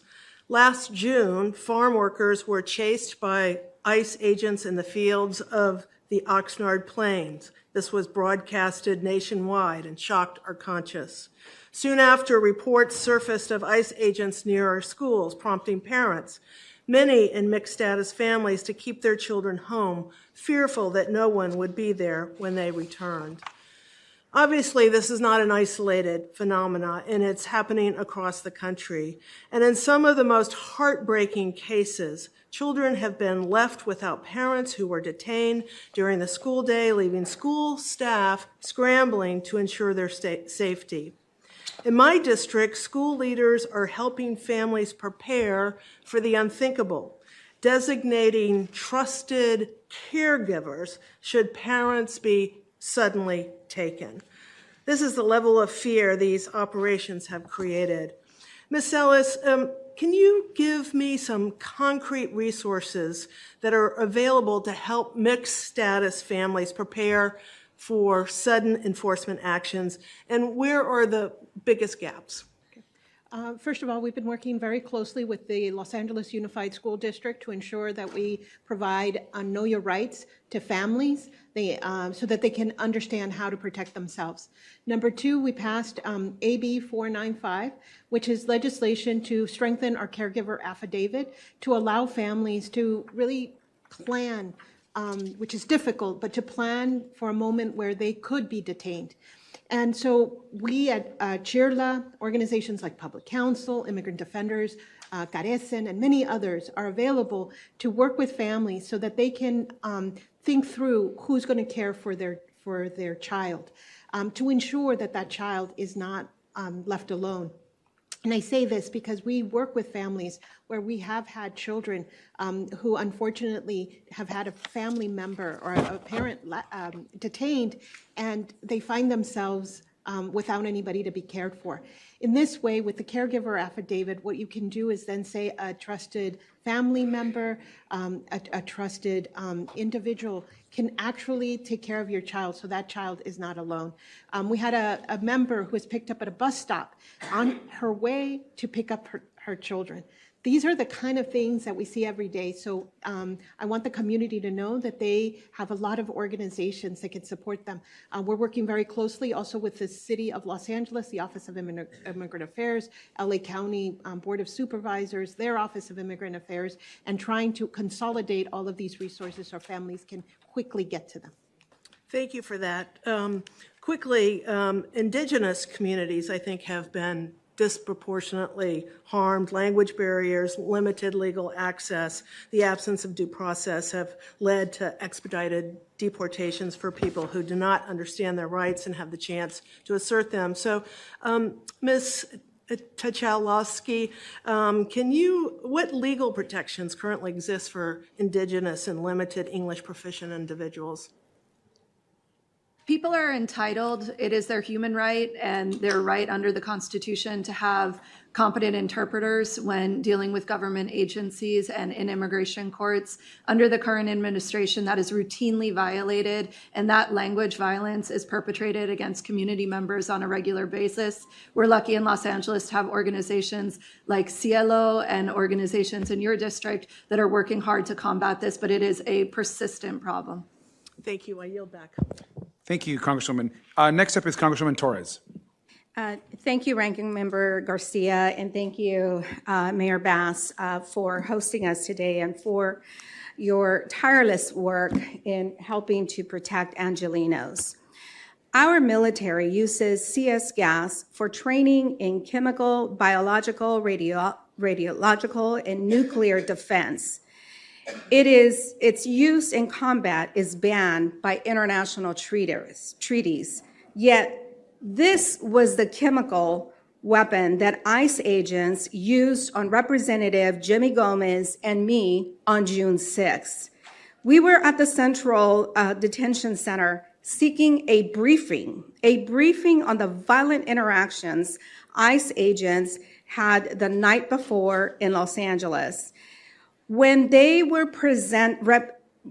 requested information as to why they attacked members of Congress in such a way, they lied, because they always do.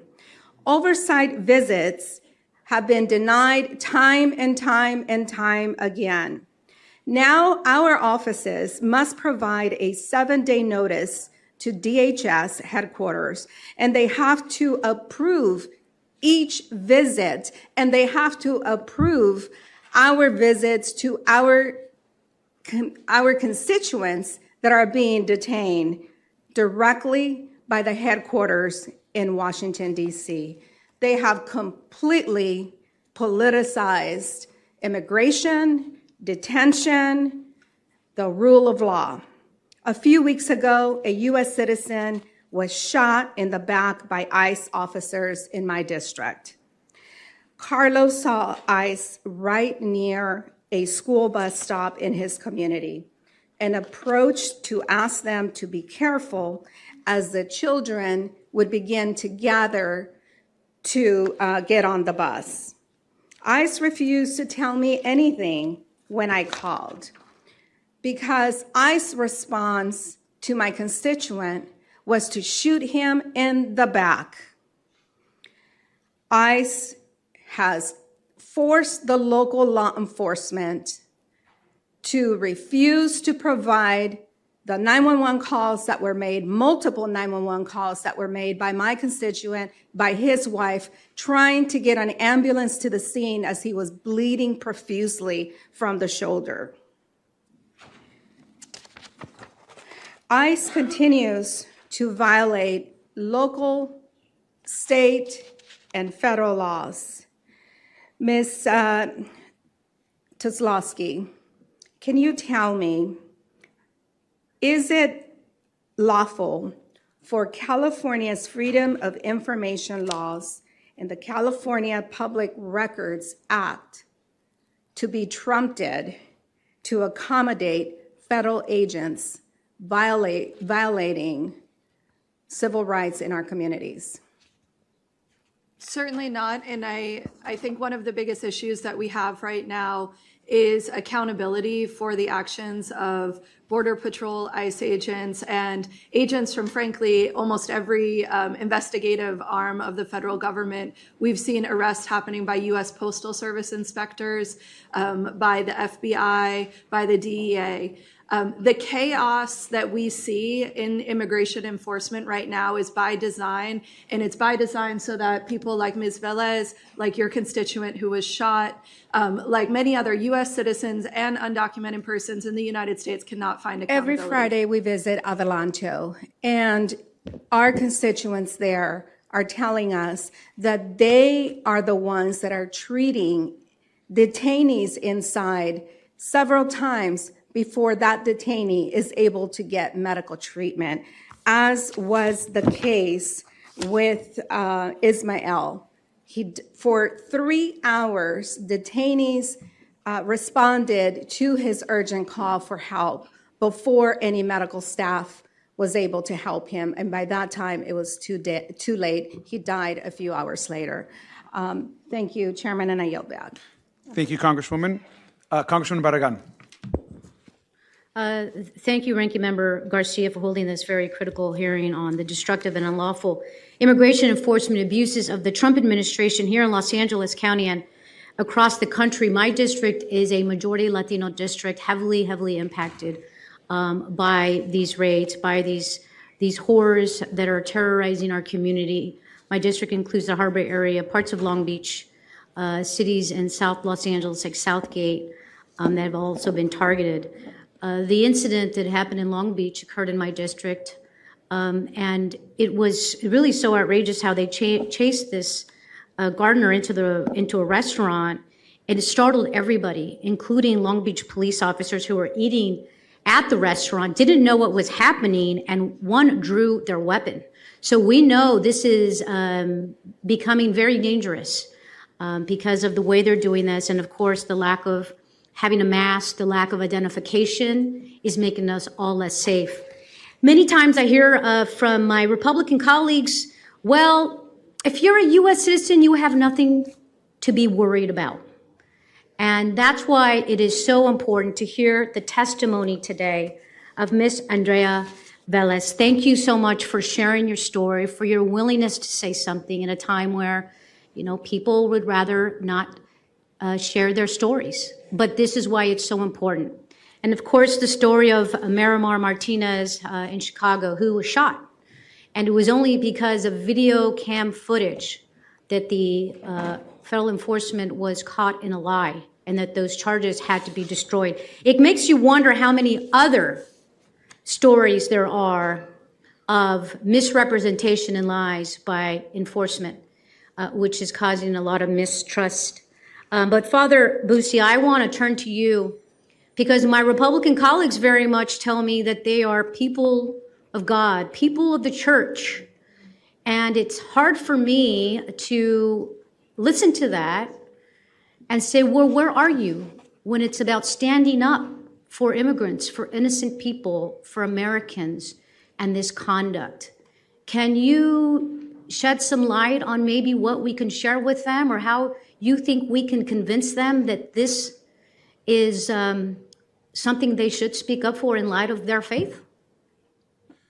Yeah, thank you. I think just what you just said, that anybody could say, if you're a citizen, you have nothing to worry about, seems to have forgotten. And it's a sign of the kind of moral corruption and depravity that we're seeing in this administration and beyond, I think, is that if you are a human being and you hear the story, any of these stories of anybody else in a situation of struggle or suffering, and you don't respond with compassion and care, but you do what we've heard a million times over today, you respond in cruelty and violence, then I think you very much have something to worry about. And we've said that enough, I think, that it's not just the folks that are directly affected. If you hear the story of Miss Alice here and the way she suffered, right? Any of those stories, if that doesn't affect us, then we are well beyond any sort of hope for what this means, not only for our country, but for the wider world at large. And Father, have you found that people are afraid to attend Mass, even practice their religion because of what's happening? So we noticed at the very beginning a clear decline in the number of people who felt safe leaving their homes at all. That included coming to Mass. I will say I was with Karen Bass, Mayor Bass, at the Interfaith Vigil downtown, and Rabbi Susan from the Nefesh community came to me at that moment, and she said, we know what it's like to feel unsafe in our places of worship. And I would like to organize volunteers to come and stand around your church so you don't have to look over your shoulder as you go to prayer. And they did that, and I think it's important to lift that witness up too. That part of the effect of what's happening is also a deepening of a sense of not just Black and brown, but Jewish and Christian and Catholic and Muslim and all around the world. I believe, and I put my hope in the fact that we will rise stronger from this moment than we entered into it. Thank you. Very powerful. Couldn't agree more. I yield back. Thank you, Congresswoman. Next up is Congresswoman Kamlager Dove. Thank you, Ranking Member. I want to begin with a case that shows exactly why this system is broken. It is the disappearance of my constituent, Vicente Aguilar Ventura. So, Lindsay, many of my questions are going to be directed to you. You and I both know that on October 7th, my constituent, Vicente Aguilar, was taken by federal immigration agents along with several other men. All of the other men have resurfaced, but Vicente has not. So can you explain how often it is that someone disappears after an arrest like this? Well, currently it is nearly impossible to find people in the immediate aftermath of an arrest. And in the case of Vicente, his family called us within hours of his arrest in South Los Angeles to our rapid response hotline seeking information on him. Today is day 48. Right. We are unable to locate him. We do not know whether he continues to be alive. And the only people who have answers are the Department of Homeland Security, Border Patrol, and those who took him into custody on October 7th. And we're incredibly grateful to your office for continuing to advocate for him and lift up his story. Thank you. So we know that there are witnesses that saw him. There are witnesses that saw him. He experienced a medical emergency. Then he went to seek medical attention. And then no one knows. It's like he has disappeared into thin air. So what typically happens when detainees are injured and taken to a hospital? In many cases, once people go into a hospital from DHS custody, they are essentially in a black hole. They are held under guard, sometimes under false names in hospital facilities. They are denied access to counsel. They are denied access to their families. And in the case of another person, Gabriel Garcia Aviles, he actually died after 10 days being held without communication with his family, and his family did not even know when he died alone in that hospital with ICE standing over him that he had been hospitalized at all. Right. Now you have said, and I have heard this too, that oftentimes when a detainee is taken into a hospital, they are taken under a false name. So it is almost like they are in a detention cell in the hospital where no one knows where they are, who they are, and how to keep tabs on them. Another case, and this might be the same one that you were talking about, it happened at Harbor, UCLA, where a man was taken under a false name, under guard, with no access to counsel. So, is any of that shit legal?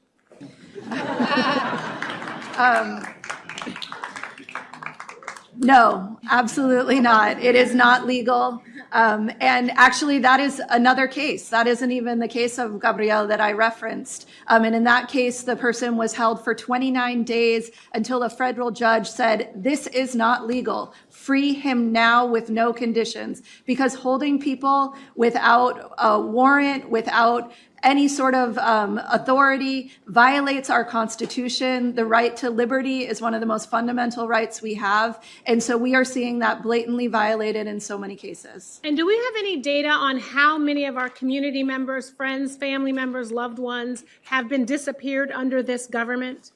We do not, because the information that we have, the data we are receiving from the Department of Homeland Security is inaccurate. And we know that specifically because of the case of someone like Vicente Ventura Aguilar.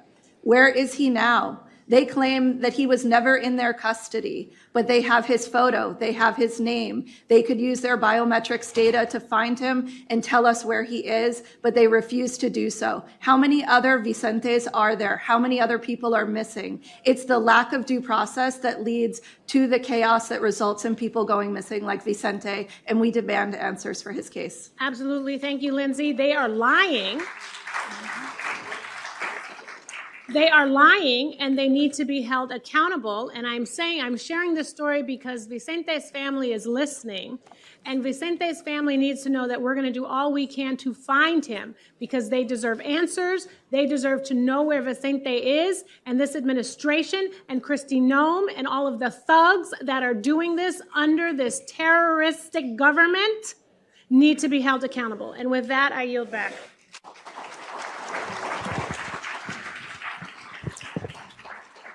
Thank you. Congresswoman Rivas. Thank you, Ranking Member Garcia and Oversight DEMS and Mayor Bass for organizing this important hearing. In my limited time, I would like to first thank my good friend David Huerta and his entire team at SEIU. I'm so happy to see you and reaffirm that we have your back. Estamos contigo, David. So my community in the San Fernando Valley has been the hardest hit community in Los Angeles by the Trump administration's cruel ICE raids. I'd like to enter into the record this heat map by Chirla, showing the locations and number of raids by Trump's ICE forces targeting Latinos in my district and across LA. Since June 6th, the San Fernando Valley has been a top location of ICE enforcement across Los Angeles. ICE is literally grabbing people off the street, most of whom do not have a criminal record. The Trump administration and ICE are destroying families and communities by kidnapping people and transferring detainees in the middle of the night. During my congressional oversight visits to ICE detention facilities, I met constituents of mine who were sent to Texas, Louisiana, and Washington state. Their families had no idea and were unable to locate them. This is why I introduced the Inform Act, which requires ICE to notify a detainee's immediate family if a detainee is transferred to another detention center. I'm proud that this bill has been endorsed by so many organizations, including Chirla and the Immigrant Defenders Law Center, who are here today and have endorsed the Inform Act. Ms. Kozlowski, I know you have defended various constituents of mine, and I'm eternally grateful for that. I'm especially grateful for your efforts to get Benjamin Guerrero Cruz released from the Adelanto Detention Center. In your experience, especially in Benjamin's case, can you talk to the need for the Inform Act and why it's essential that ICE shares with family members if they transfer a detainee between facilities? Well, in the case of Benjamin, I can say as a mother, I can only imagine what his own family was going through. This is a young man who was just days past his 18th birthday, just a kid, who was detained in his pajama pants while walking a dog just before what would have been the start of his senior year in high school. Once in custody, he was transferred without any notification out of state, no notification to his attorneys or family. Luckily, he is now out of custody, and we will continue to fight for him and for justice in his case. But it is the uncertainty that families are thrown into and the lack of control that they have, especially when you have vulnerable young people, people with medical conditions, pregnant women who are being transferred all over with no notification to their families. Yeah, I believe these transfers are intentional. So that they are sent to other states where they don't have access to their family or to local legal resources. Ms. Salas, can you quickly discuss the issues these transfers cause for families? First of all, it takes a long time to find the individual. So that every single day that passes, the family becomes incredibly scared that the individual will be deported. It also, for the families, it also means that they can't get them the legal support that they need quickly enough. Often we see individuals being transferred from detention center to detention center, and we're tracking them all over the country. What it does for the family that is waiting outside, it creates a sense of despair. But as organizations, what we seek to do with IMDEF and with other legal service providers and Chirla is to let them know that they have to stand strong. And I just really want to uplift the courage of our families and our communities who keep fighting and not giving up.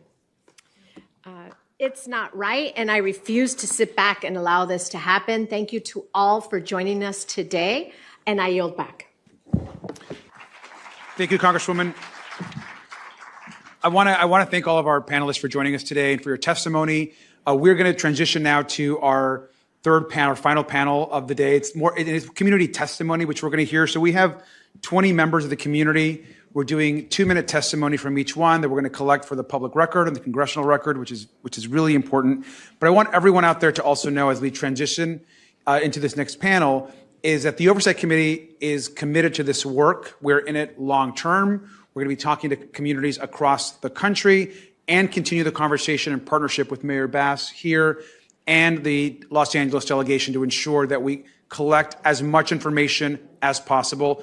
The only way we can hold the administration accountable is by ensuring that we have the public record to do so. So this is why this testimony is very important. And so thank you all again for joining us. And if we can have, I know the team's going to work on bringing the community panel. To start, and as a reminder for members of the community, that each member is going to provide a brief 2-minute statement. At the end of your 2 minutes, you will hear the ping that will go off. And please wrap up your last thought if you hear that ping during those 2 minutes. We will try to get through these folks as quickly as possible. And I ask, of course, anyone in the audience to please refrain from any conversations. We take those outside as we get into this community panel. And we'll begin those in just under a minute. Thank you so much. We're on the tight shit, buddy. No, I'm going to start the community panel there.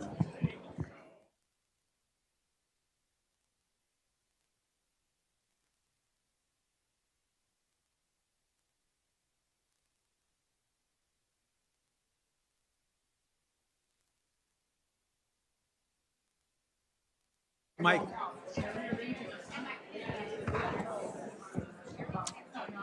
We're going to go ahead and call this session back in. We're going to start our next panel. I'd like to please ask if there are community members that are here, please take all conversations outside, please. And if I can have members join us, and if I can please have community members, if there's any conversations, we can just take those outside, and we're going to go ahead and begin the community testimony. And as each community member begins, remember it's 2 minutes, you'll hear the ping, and just quickly introduce yourself at the start for the record, and we'll take all this testimony into the congressional record. So let's begin, please. Good afternoon, and thank you for having me. My name is Rebecca Shoehead, daughter of Rafi Shoehead, a 79-year-old U.S. citizen of over 40 years, husband, grandfather, and small business owner, welcoming Los Angeles customers to his car washes. On September 9th, random masked men under ICE in tactical gear poured into my father's business with no warrant, no showcasing of any warrant. On our surveillance video, not one, but 2 attacks on my father occurred. During the first attack on my father, one of the agents drives his shoulder through my father like a linebacker, lifts him off balance, and pile drives him onto the ground. No aid, no pause, tramples over him and keeps running. Minutes later, outside, there's a second uncalled for takedown of my father. You can see an officer leave his feet airborne to gain momentum before hurling a 79-year-old heart patient to the concrete. Then 3 masked men pin him down as he is not resisting, but rather pleading that he cannot breathe, he has a heart condition, and he needs the hospital. They do not listen nor acknowledge his pleas. They only sit on his neck while another sits on his spine and another on his back, while 2 other agents are standing over him with machine guns. He was denied medical care and was held in detention for 12 hours. Once we got my father back, I rushed him to the ER. Doctors later told us there was bleeding on his brain and he suffered severe rib and elbow trauma. Before this, my dad was the person you called to check a spreadsheet by sight. A human calculator, razor sharp with numbers and science. Since the assault, he's not the same. Brain fog, confusion, shortness of breath, and chest pain that wakes him up at night. He's anxious all the time. His personality is different. Thank you so much. Thank you very much. Next speaker, please.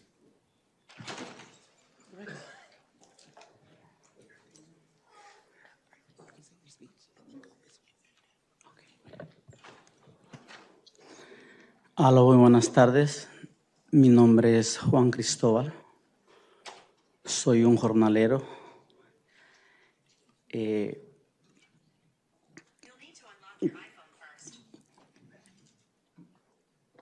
Tengo 26 años de estar en este país, viviendo con mi querida esposa y manteniendo o criando 4 hijos nacidos en este país.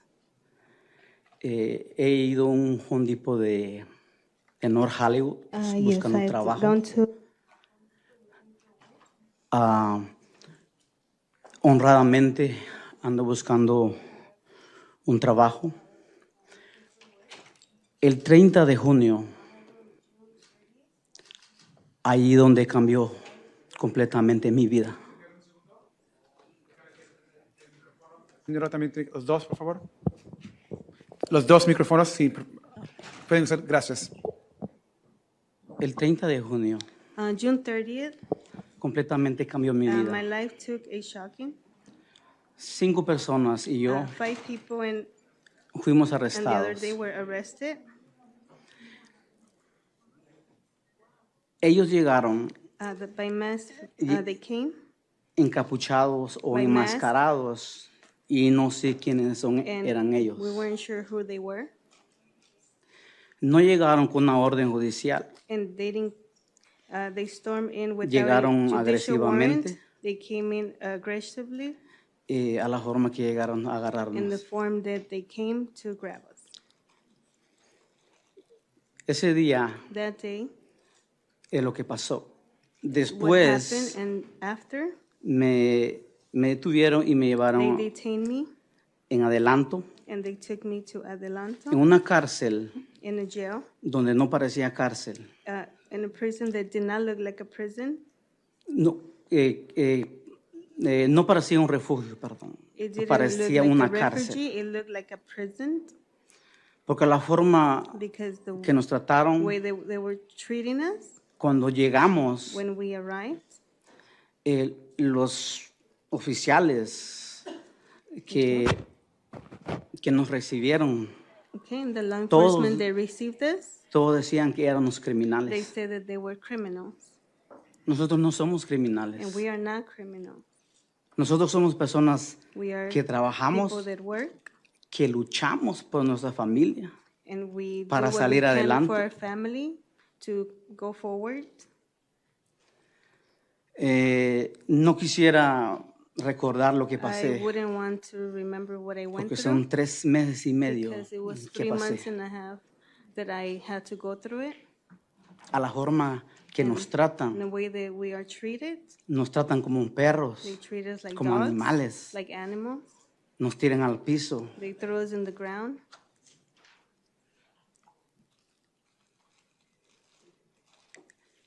Y nosotros nomás queremos salir adelante. And we just wanna Ustedes han visto en las just noticias and you guys have seen in the news, que hay gente que han ido al hospital there's people that have gone to hospitals y han muerto. and have died. Hoy en día Nowadays, todos tenemos miedo a salir. we are afraid to come out. Y gracias, señor. We gave more time for translation, of course, pero un poquito más, señor, y ya tenemos que terminar. Gracias. Go ahead. Tengo amigos I have friends y familiares que and votaron family por members, Trump, they voted for Trump porque él dijo because que he iba a said detener that he was gonna a los detain the criminales criminals y a los narcotraficantes y pandilleros. and the criminals and also the gang Pero members. fue otro. But it was, Nos están ahora another agarrando thing. a nosotros They're como grabbing padres. Gracias, señor. Thank you guys both very much. Next speaker, please.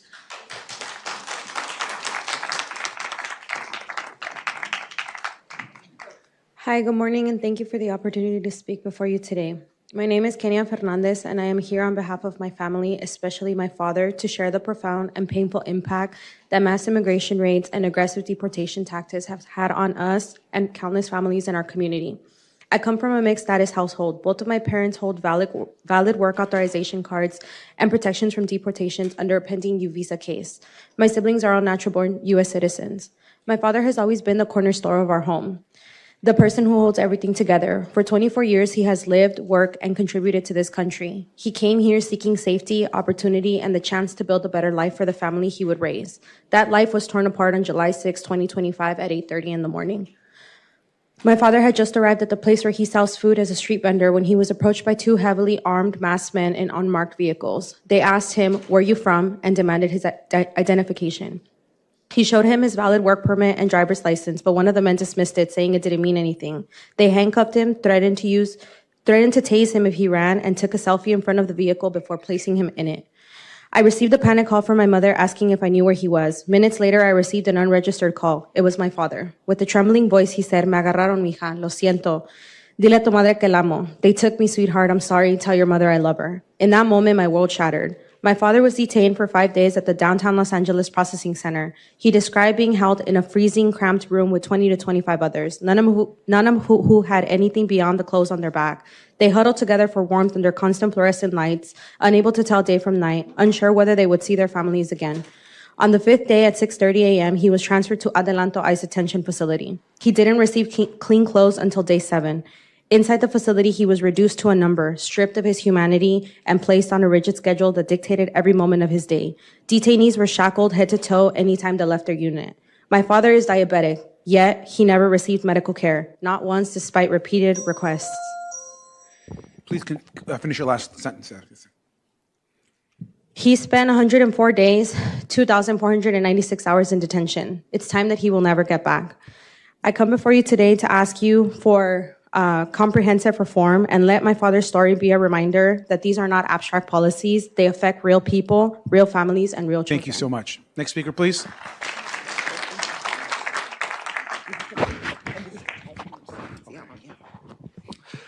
Good morning. My name is Greg Bettis, and I am an educator at Alliance Judy Ivy Burden Tech in South LA in CD8. I'm here today to speak on behalf of students and our families. One of the things we always tell our students is to advocate, so I want to model that for them.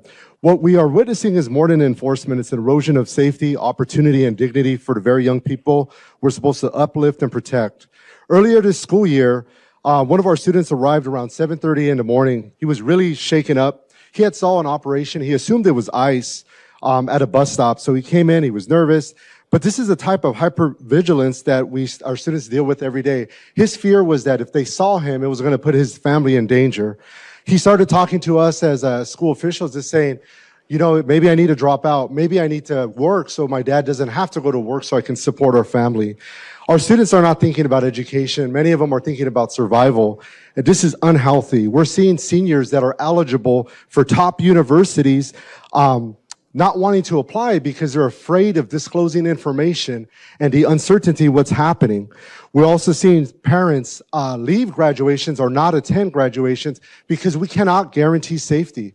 As a school, we cannot tell them that we're 100% sure that they're going to be safe. We're also seeing families move away. We're seeing attendance enrollment drop. Last year, summer school and enrichment opportunities decreased dramatically. And layered on top of this is ICE sightings continue in our neighborhoods, reigniting fear every single time. Students are escalating with anxiety and withdrawing. This year, we had 2 operations this near our school, maybe 50 feet from our school. Kids were dismissed the last day of our school year, this past year, and there was an operation happening at Burger King, and they left with fear, teared up on the last day of school, which should be joy. We're just here today to say we need accountability, we need transparency. Public safety should never be a privilege, but a promise. Thank you. Thank you so much. Next speaker, please.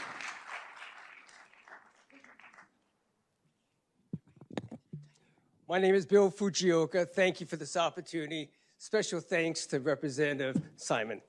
I'm the board chair of the Japanese American National Museum. At JANM, it's our mission to preserve the history and legacy of our community, starting with the immigrant grandparents who came to this country in the early 1900s, seeking a better life and opportunities for their family. This came crashing down in 1942. I hope you understand the absolute parallel between what happened to my community in 42 and what is happening now exists. First, the Aliens Enemies Act of 1798 was invoked, leading to the deportation of hundreds of Japanese immigrants. Then, under the false pretense of public safety, Executive Order 9066 was signed, and which resulted in the removal and incarceration of 128,000 individuals of Japanese heritage. Of this total, 60% were American citizens, given this right through the birthright provision in the Constitution. While in camps, America asked for volunteers to fight in the Army. 30,000 young men signed up. Not a single one said they had bone spurs. They joined or formed the 100th Battalion of 442. In time, They became the most decorated unit for their size and their length of service. They did this while their families were behind barbed wires. I share this story because there's not been a single conflict in America where the daughters and sons of undocumented and documented immigrants have faithfully served this country. When Governor Newsom had his Prop 50 press conference at the Democracy Center of our campus, 75 ICE and border agents came onto our plaza to arrest one immigrant. They arrested him on the very same location where thousands of those of Japanese heritage were forced on the buses and first taken to the Assembly Center in camps. This included members of both my family and my father's family. My last comment, the Japanese American National Museum stands firmly for immigrants because we are the descendant of immigrants. And like another speaker, I hope when this is all said and done, you find a pathway for citizenship for these valuable members of our community. Thank you so much. Thank you. Thank you. Next speaker, please.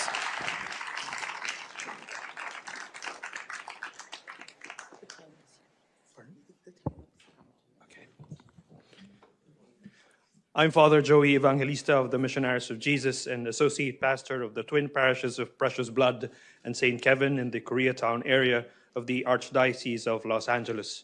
I am also a leader of 1LA. Since the beginning of the ICE raids in Los Angeles, church attendance has dropped by 50%. Among those who attend Mass, some children come unaccompanied due to the fear of being arrested by ICE. One of our parishes has decided to close the church gates 15 minutes into Sunday Mass to prevent ICE agents from entering in an event of a raid. We know of 3 parishioners who have been detained by ICE. 2 were apprehended at their workplaces in June 2025, one in the Fashion District in 1LA, the other at the factory in Huntington Park. The 3rd parishioner was apprehended by ICE at a Home Depot on August 9. All 3 are taking care of their families, and one is the mother of a 6-year-old girl. One of these parishioners was able to post bail after being detained in Adelanto, but is currently prohibited from working. He is routinely monitored by ICE through a phone application. His next court hearing is scheduled for 2028, but he remains at risk of being arrested by ICE. He and his family live in fear, but his family is also what keeps him strong and hopeful. The husband of the detained mother told me he is doing his best to care for their 6-year-old daughter while his wife is in detention. He can only work 3 days a week and the pay is insufficient. He lives in fear of also being separated from his daughter.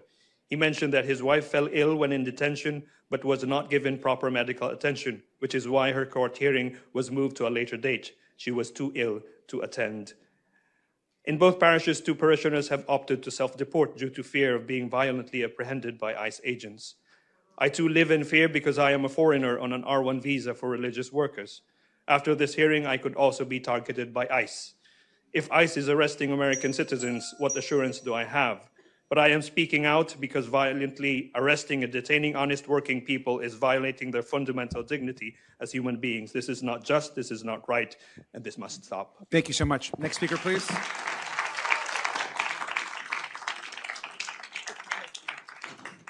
Good afternoon. My name is Agustin Mena, Assistant Principal at Pacoima Charter School.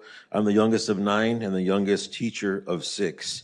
My parents are both immigrants from Mexico. I am also a leader with 1LA. I'm going to speak about the effects that ICE has had on my community, my friends, various people from my school and all the stakeholders. My friend Mati begins her day at 2 o'clock in the afternoon making tamales, preparing them, going to sleep around 10 o'clock at night just to wake up at 4 o'clock in the morning to sell. One day, she was attacked by the ICE agents brutally. She was picked up, slammed to the ground. They tried picking her up again. She lost blood circulation. She lost her airway, and she remained unconscious on the ground. People there asked for the ICE agents to call for help. Someone called 911. Los Angeles Fire Department picked her up, was able to transport her to a hospital where I then caught up to her and saw her. She showed me her body. She was battered. She was bruised. She would not take off her shoes because she was afraid that she would have to run in case she was attacked again out of retaliation. The way her body looked like something out of a movie scene where she had been beaten by criminal thugs with no regard for human life. She has not come out of her house in the last 158 days. Sophia is a student that I met when she was 10 years old. Now she is 16. However, when she returned for an appointment, she was given no due process. Their family had no criminal violations, had not missed any hearings. They were detained, arrested, and deported immediately to Tijuana. She was one of our top students. In 1 year, she learned English and outscored all our American-born students. This administration has left many of my friends and community members in fear of being hunted, fear of retaliation, and fear of being unalived. They have lost trust in the due process of the government, of the American dream and authority. They fear exiting their house, they fear exiting their kids to school, and I'm picking them up. June 5th, this day I'll never forget. That was the first Thank you, sir. culmination. We could just wrap up. Last sentence, please. Absolutely. That was the last time that that last day was a day that half of our parents showed up to their students' culminations. So the question I leave for myself is, what are America's values now? It's time to wake up. Thank you so much. Next speaker, please.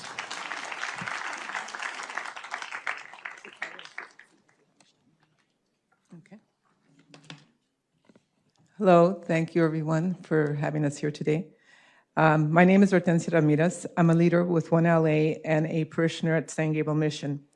I and many parishioners are customers of a local car wash. On October 10th, I was notified of an ICE raid at the car wash. Concerned, I drove down and spoke to the employees who I've stayed in touch with since. One employee shared with me the following account of what happened. I have been an employee at Mission Car Wash in San Gabriel for over 20 years. This is not just a job, it's a place for family and community where many have worked for more than a decade. Since July, we've been raided twice by ICE. During the first raid, my brother-in-law, who is a U.S. citizen, was tackled and detained by 7 agents accusing him of being undocumented based on his appearance. A few streets down, the agents realized their mistake. Once they found his documents and kicked him out, they kicked him out of a moving car. He was left with bruised ribs and unable to urinate from the impact of being tackled. On October 10th, we were raided by ICE again. 2 large vehicles with over 10 agents and no visible identification approached employees without cause. As I came out, I saw one of my coworkers being tackled to the floor. With her pants falling, I pleaded to help pull up her pants.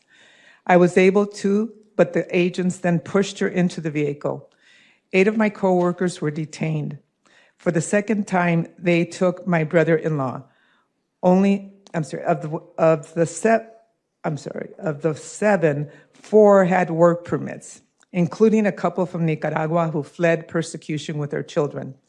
Their children, a 23-year-old employee at the car wash is now responsible for his 14-year-old sister, who he pulled out of school, afraid she would also be taken. That day, I felt powerless and not knowing how to help. I went to immigration office looking for them. Thank you so much. Thank you. I just wanted to mention that I'm here in place of her to represent her because she's afraid of repercussions from ICE. Thank you so much. Thank you. Yep, next speaker.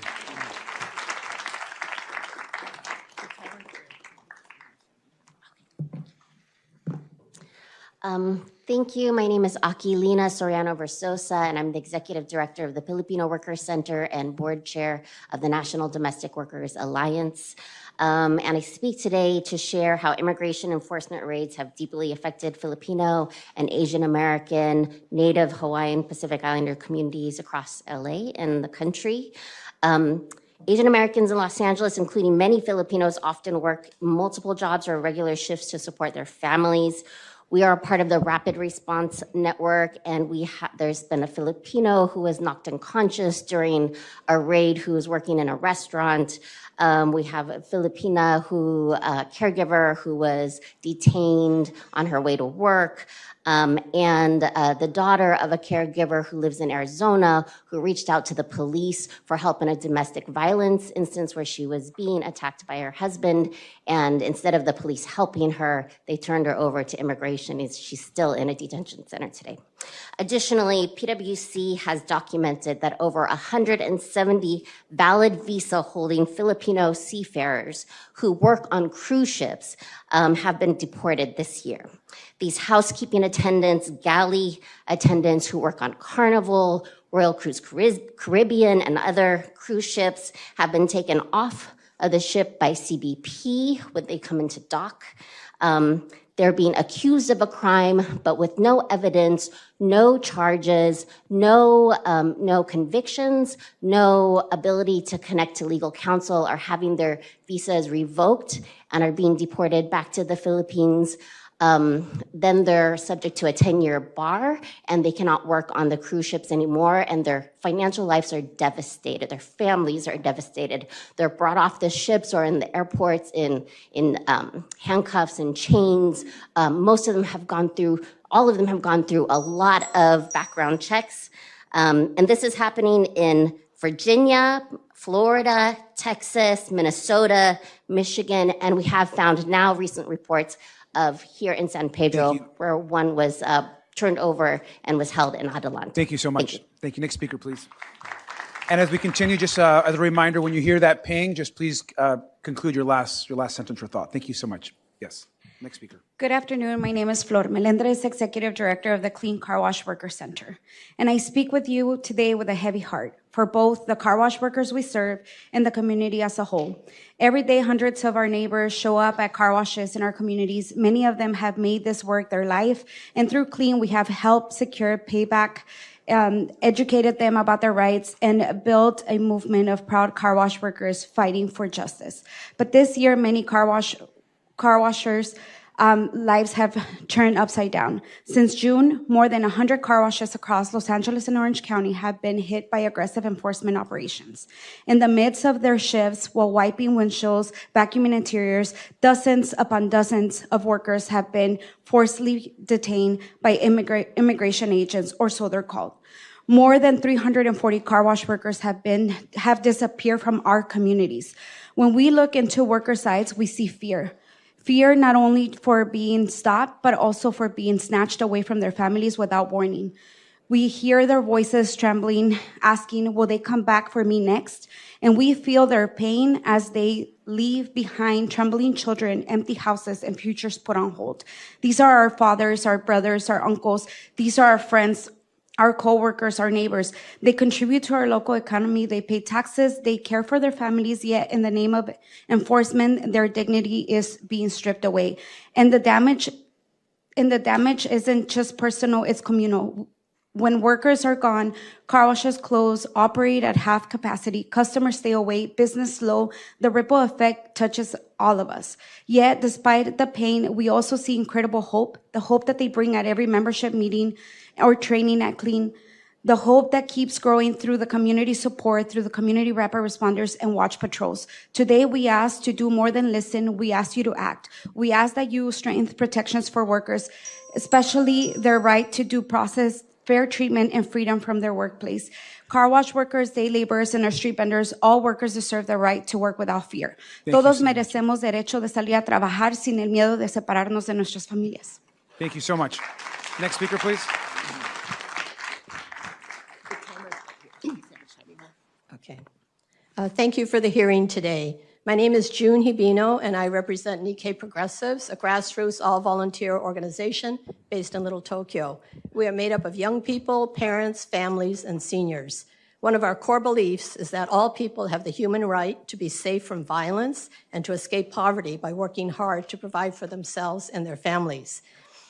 The Japanese-American story is an immigrant story, as Bill Fujioka mentioned, over 125 years old. It is one of exclusion, of being scapegoated, of being racially profiled as the enemy, and of being subjected to violence and hate. Our government used the 1798 Alien Enemies Act to round up our Issei community leaders in December of 1941 and send them off to camps.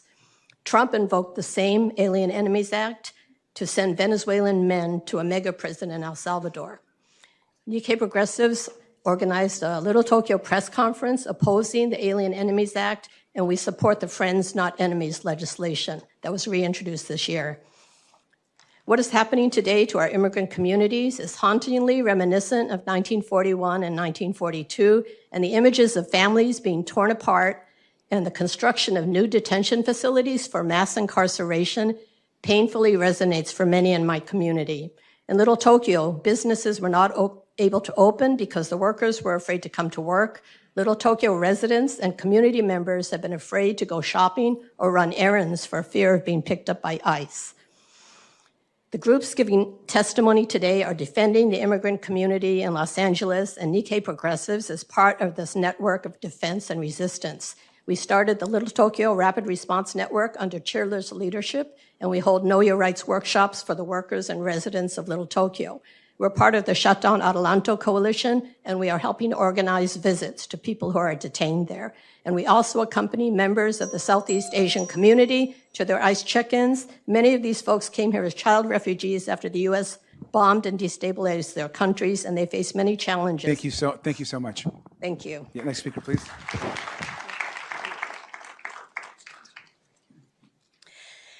Hello, my name is Genevieve Riatort, and I'm the president and CEO of the Westside Food Bank. We serve over 60 agencies and thousands of immigrant families across the West Side, which is a community that was already devastated by the Palisades fire. And the same gardeners and home health workers and food service workers who lost their jobs during the fire are now afraid to leave their homes and access food services. We have been serving immigrant communities through neighborhood coalitions, interfaith, people of different faiths and different nationalities, cross-cultural, coming together to help one another, to home deliver food to families that are afraid to leave their homes. It's only by a happy accident that my Puerto Rican immigrant family happened to be citizens, but I'm also a mother who knows what it's like to need food assistance. And I remember that terror of not knowing how I was going to feed my family, and I cannot imagine how that terror would be amplified by being afraid that you would be taken away from your family and your home just by accessing food assistance. And we are seeing that this is a crisis that is affecting families and children. People are going hungry, and we know that this is only going to have a ripple effect. We know that when food insecurity is not addressed, people become at risk for losing their housing. And we are very, very concerned about the children and the families in our communities. But I also want to offer a moment of hope, because what I have seen in our community with people coming together, our staff and volunteers, some of whom are afraid for their own safety, they come to work every day and they go out and they feed our community because we all care about each other and we uplift each other. And here in Los Angeles, that's what we do. We are community, and in the face of this very difficult time, we are going to stand together and help one another. And I am so grateful to the mayor and to all of you for bringing attention to this. Thank you. Thank you so much. We have 7 members of the community that still have to give testimony, so just want to make sure we get through those. So yes, please, thank you. Okay. Thank you. Good afternoon. My name is Diego. I'm the Rapid Response Organizer with Orale, which stands for Organizing Rooted in Abolition, Liberation, and Empowerment. We're a community-based organization that organizes and supports the immigrant community in Long Beach by providing various resources that support the well-being of our community. I organize Orale's Community Defense Network, which responds and verifies to ICE activity in the city. I also connect families who are impacted by immigration enforcement to essential resources like the Long Beach Justice Fund, a fund fought for by the community to support and supported by city dollars to provide legal representation for people in removal proceedings. Since January, our Community Defense Network hotline to report ICE activity has received over 606 reports of ICE. We have documented 25 ICE raids and have referred 72 detained individuals to the Long Beach Justice Fund. Out of the 72 detained individuals, only 11 were able to receive legal representation. The need for representation exhausted the Long Beach Justice Fund very quickly. The sad reality is that there are a lot more people that were detained who could not receive help and raids that were not documented. We have seen folks get detained and in less than 48 hours are deported out of the country. This is why it is so critical that detained individuals receive access to legal representation and support as fast as possible. The administration is abusing expedited removal to deport people without due process, a fundamental right. The people who are being abducted are our neighbors, people who are vital to the community for years, and now their families are left wondering where their loved ones are and how they're going to make ends meet. In these uncertain times where our rights are being stripped away, community has been incredibly resilient, but with the escalation in violence and frequency of ICE raids, we need action at every level at government. We need elected officials to be more than just outrage. What we are seeing today cannot be normalized. We need more support for legal representation for families, and we need the administration to be held accountable for the cruelty and trauma it's inflicting upon our communities. Thank you. Thank you. Next speaker, please.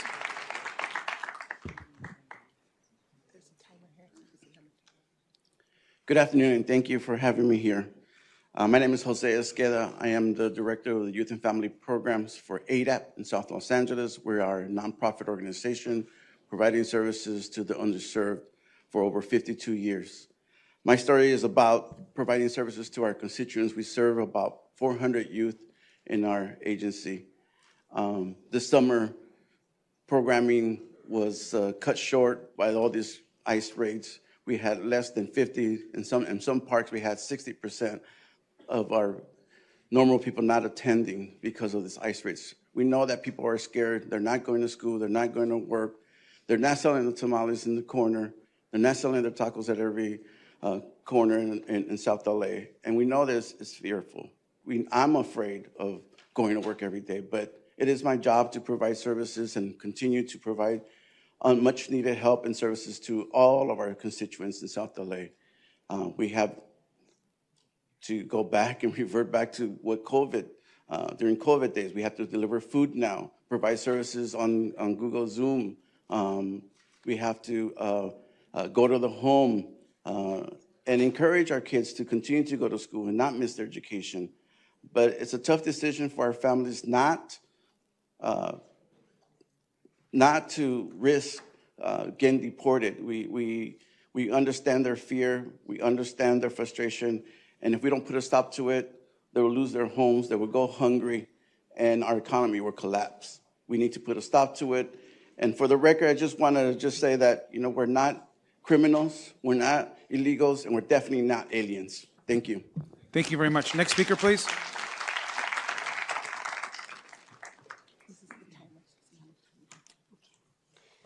Good afternoon. My name is Jasmine Camacho. My husband was detained in June 21st. It's almost 6 months. He was detained coming out from the laundromat, stopped by 3 unmarked vehicles. He was taken out his car with gunpoint, broke his windows to his truck. My husband says that this past month has been the worst of his life.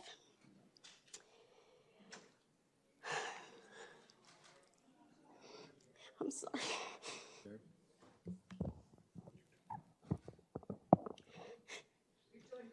Yeah, it's okay. Thank you.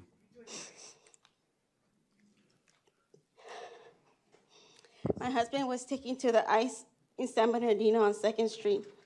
In 3 in the morning, he was taken to LA in the basement. He says there is the worst treatment he has ever experienced.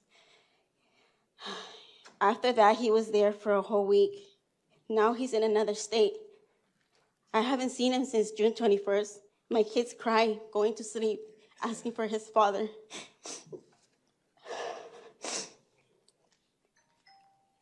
I still don't know what's gonna end, if he's gonna be out or not. Is he gonna spend Christmas with his family?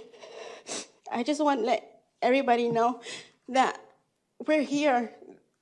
We're not criminals. We're here for a better future for our family, for our kids. And we are being hunted like animals. We're not animals, we're human beings. And I'm here speaking for him, even though he's feared, because he says, no, there's gonna be media. What if, they don't give me the chance to fight for my case? I said, it doesn't matter, honey. I'm here speaking for all those that cannot speak for themselves. Thank you. Thank you so much. Next speaker, please.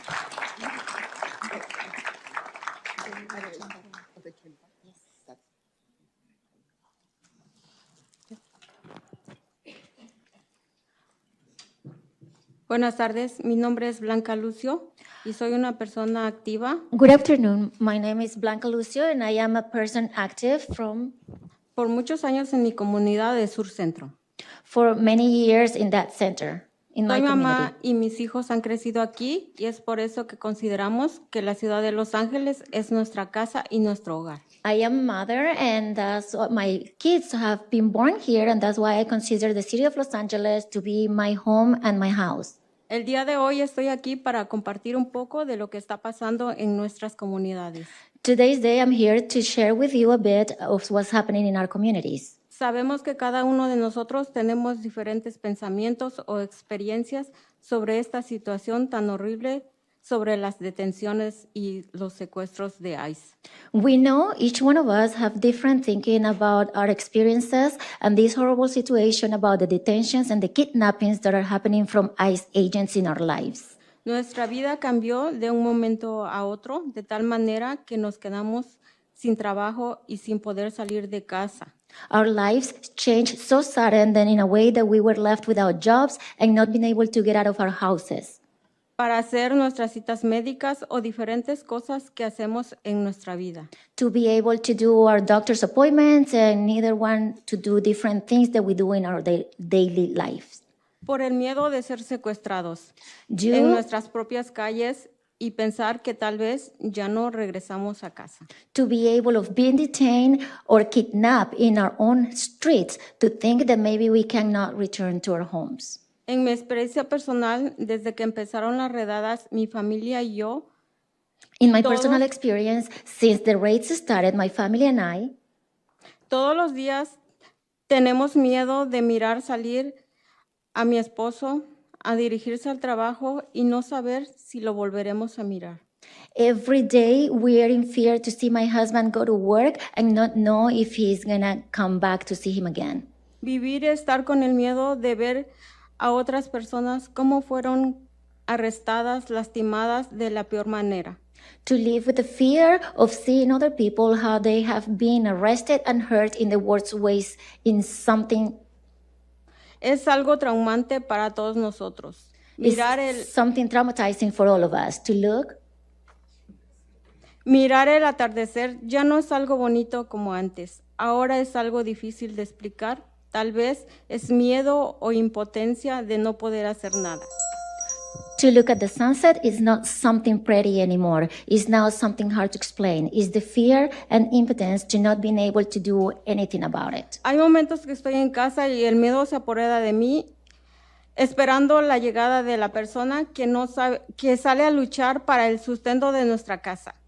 It is horrible, and sometimes the fear empowers me to be not being able to get out of our house, not having any option. Sin poder tener opción y arriesgarse todos los días. Sabemos que todos somos gente trabajadora, que no somos criminales y merecemos tener una vida digna y en paz para todos en nuestras comunidades y en todo lugar. To risk our lives every day. We know that we're hardworking people. We're not criminals, and we all deserve to have a life with dignity and peace for all of us in our community and everywhere. And we doubled the time, obviously, for translation, so por favor, si podemos terminar, señora, por favor, gracias.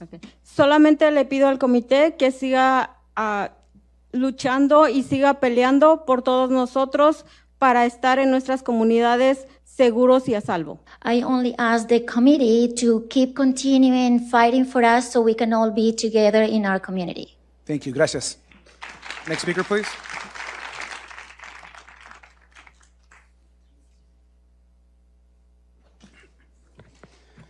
Hola, mi nombre es Tomás. He vivido en Los Ángeles por más de 30 años con mi esposa, con la cual hemos construido una vida con nuestros 3 hijos ciudadanos. Hello, my name is Tomás, and I have lived in Los Angeles for over 30 years with my wife, with whom I have built a life with my 3 citizen children. Desafortunadamente fui una de las personas a quienes secuestraron durante la redada masiva de Ambiance Warehouse en Los Ángeles el 6 de junio. Estuve en el centro de detención por menos de un mes y fue uno de los peores momentos de mi vida porque fui separado de mi familia. Unfortunately, I was one of the people who was taken into custody during the mass raid at the Ambience Warehouse in Los Angeles on June 6. I was in a detention center for less than a month, and it was one of the worst moments of my life because I was separated from my family. Fue un día normal, preparé mis cosas para el trabajo y llegando al trabajo empecé a trabajar y cuando me di cuenta, inmigración estaba en mi trabajo. It was a normal day. I packed my things, and upon arriving at work, I started working when I realized immigration officials were at my workplace. Ya estando en custodia de migración, no nos trataron como seres humanos. Yo sentí que el trato que nos estaban dando no estaba bien. Desde que estuve en custodia de ICE, las condiciones del trato fueron pésimas. Once in immigration custody, we weren't treated like human beings. I felt that the treatment we were receiving was wrong. From the moment I was in ICE custody, the conditions were terrible. Desde ese día fui trasladado del centro de Los Ángeles a Santa Ana hasta finalmente llegar a Adelanto. Durante ese tiempo las condiciones eran muy fuertes en las cuales no podía yo usar el baño, tener un plato de comida después de horas sin comer y tener que estar sin agua. Aunque yo les pedía agua o comida a los agentes, me lo negaron hasta el día siguiente cuando recibí un mini burrito, un jugo Capri Sun y una galletita. From that day on, I was transferred from downtown Los Angeles to Santa Ana until finally arriving to Adelanto. During that time, the conditions were very harsh. I couldn't use the bathroom, I couldn't have a plate of food after hours without eating, and I had to go without water. Even though I asked the agents for water or food, they denied it to me until the next day when I received a mini burrito and a Capri Sun juice with a cookie. Estando en Adelanto, había agentes que me trataron de obligar a firmar documentos que yo no entendía, que no sabía qué era lo que querían que firmara, pero no lo firmé, sabía que lo que hacía estaba mal y que yo solo tuve que abogar por mí mismo y decir que no lo iba a firmar. While I was in Adelanto, there was agents who tried to force me to sign documents. I didn't understand. I didn't know what they wanted me to sign, but I didn't sign them. I knew what they were doing was wrong, and I had to stand up for myself and say that I wasn't going to sign. Al fin del día, aunque yo estaba pasando por esto, yo estaba preocupado por mi familia. Ellos no habían escuchado de mí desde las 9 de la mañana del día 6 de junio hasta el martes. 5 días después, cuando finalmente llegué a Adelanto, entre esos 5 días no tenía acceso a mi propio higiene como poder bañarme, ir al baño cómodamente, lavar mis dientes, tener un cambio de ropa, porque todavía después de 5 días traía la misma ropa. At the end of the day, even though I was going through all this, I was worried about my family. They hadn't heard from me from 9 a.m. on June 6th until Tuesday. 5 days later, when I was finally arrived in Adelanto, during those 5 days, I did not have access to my own hygiene, such as being able to bath, go to the bathroom comfortably, brush my teeth, have a change of clothes, because even after 5 days, I was still wearing the same clothes. Muchas gracias, señor. Thank you very much. Nada más quiero terminar. Gracias por escuchar mi Thank you for testimonio. El día de listening hoy les to pido my a todos testimony. I ustedes ask que all of están you, aquí, they are que tienen here, el poder they de have the crear power cambio, to create que sigan changes, creando to pólizas, que continue protejan policies a nuestras and comunidades y protect our respeten el communities estatus and santuario de respect California. Gracias, señor. Muchas California. gracias. Thank you. And we're now on to our final 3 members of the public for the community testimony. Please go ahead, sir. Hola, buenas tardes. Mi nombre es Jorge. He vivido en Los Ángeles por más de 23 años con mi esposa y mis 4 hijos. Hello, good afternoon. My name is Jorge. I have lived in Los Angeles for over 23 years with my wife and 4 children. Desafortunadamente, yo fui una de las personas que fueron secuestradas en la tienda Ambience el 6 de junio en la primera redada en Los Ángeles. Ese día empezó todo normal. Me listé para el trabajo. Como de costumbre, pasé a dejar a mis 2 hijos menores a la escuela. Cuando llegué al trabajo, todo parecía un día normal. A las 9 de la mañana, un compañero me compartió que un carro de inmigración estaba estacionado alrededor de Ambience. Unfortunately, I was one of the people abducted from the ambient store on June 6th during the first raid in Los Angeles. That day started out normally. I got ready for work and, as usual, drop off my two youngest children off at school. When I arrived at work, everything seemed like normal day. At 9 a.m., a coworker told me that an immigration vehicle was parked near Ambience. Cuando fuimos secuestrados, aún no nos tocaba nuestro primer break. Ya estando en custodia de migración, nos dieron de comer por primera vez hasta las 10 de la noche. Muchos de mis compañeros preguntaron si podían calentar sus comidas, pero los agentes se lo negaron estando todavía en la tienda. When we were kidnapped, we hadn't even had our first break yet. Once in immigration custody, we weren't even given our first meal until 10 p.m. Many of our coworkers asked if they could heat up their food, but the agents denied them, even while they were still in the store. El primer día de estar en custodia no me permitieron hacer mi única llamada a mi familia para comunicarles dónde estaba y si estaba bien. Cuando estaba tratando de pedir por mi llamada, un agente trató de obligarme a firmar documentos que yo no entendía, pero yo sabía que tenía derechos y le dije que no iba a firmar nada que no entendía sin hablar con un abogado. Cuando me negué a firmar los documentos, el agente se puso agresivo y trató de negociar para que yo firmara los documentos. Con todo el miedo y el nerviosismo, supe que no tenía que firmar y no lo firmé. On my first day in custody, I wasn't allowed to make only one phone call to my family to let them know where I was and if I was okay. While I was trying to request my call, an agent tried to force me to sign a document. I didn't understand, but I knew I had a right, and I told them I wasn't going to sign anything I didn't understand without speaking to a lawyer. When I refused to sign the documents, the agent became aggressive and tried to negotiate for me to sign them. Despite my fear and anxiety, I knew I had to fight for my family that didn't have to sign. El cuidado médico en adelanto es fatal. Hay un proceso para poder recibir apoyo médico. Tiene que llenar formularios, pero los enfermeros o apoyo médico no viene hasta después de 3 o 4 días. En mi caso, yo me enfermé porque me salieron algunos granos y después de salir crecieron más en mis piernas. Yo llené de 2 a 3 formularios de apoyo médico y por el mal higiene y falta de atención médica se me infectó uno de ellos. Me dio una fiebre alta, tuve que comprar medicina en la comisaria, pero empeoró tanto que desperté la madrugada con la fiebre más alta por la infección. Mis compañeros estaban preocupados porque me veían fatal.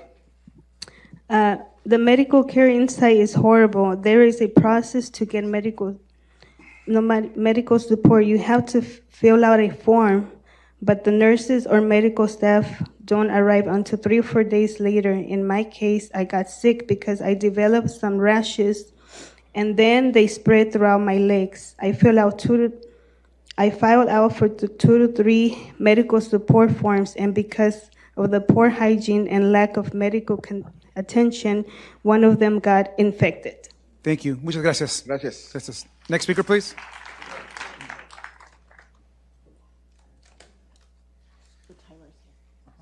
Thank you.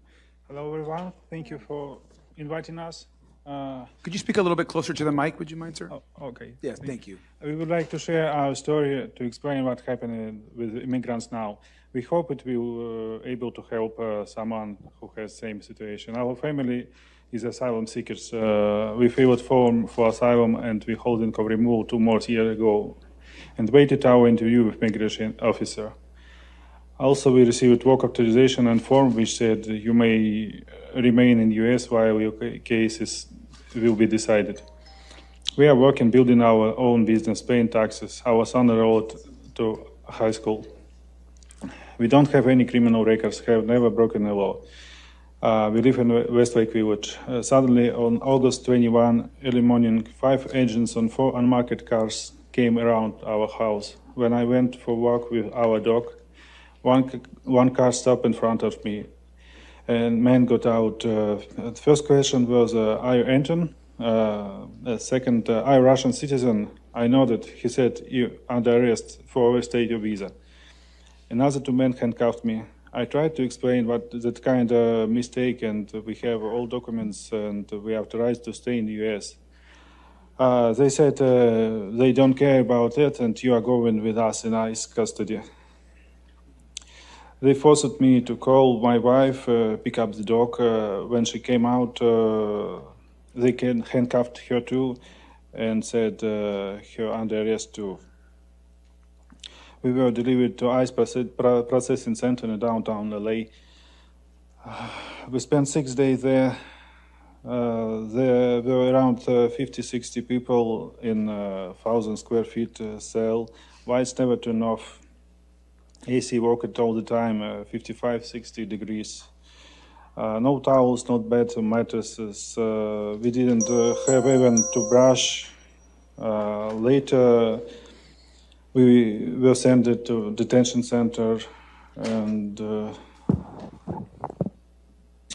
separately, we received a notice to appear at immigration court for removing processing. Thank you, sir. We just need your concluded last statement, please. Okay, our lawyer got us released for bond, and recently we had some good news. Immigration judge held hearing of whether Tatiana and I were authorized to stay by DHS. DHS said no and put us in removal proceedings, but judge says DHS is not correct because receipt notice says you may remain in U.S.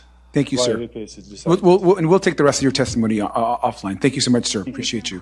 Thank you. And this is our last member of the public testimony, so thank you. Please, señor. Buenas tardes, mi nombre es Carlos Escobar. Soy un inmigrante que fue detenido el 10 de junio. Salí bajo fianza de $12,500 el 16 de septiembre. Gracias a Dios y a la organización Chirla pude salir del centro de detención de adelanto. My name is Carlos Escobar. I am an immigrant who was detained on June 10th. I was released on a $12,500 bail on September 16th. Thanks to God and Chirla, I was able to leave the Adelanto Detention Center. El día que me agarró migración, fui rodeado por hombres fuertemente armados y encapuchados. The day that immigration got me, I was surrounded by men that were armed and they had masks. Me dijeron que estaba detenido y ni me enseñaron una orden de arresto. They told me that I was detained, but they didn't show me an arrest warrant. Ese día quedaron botados mi carro, mis herramientas. That day, my car was left and also my tools. De ver todo esto, me recordé de la violencia que vive en mi país, Honduras. To see all of this, it reminded me of the violence that I've lived through in my country, Honduras.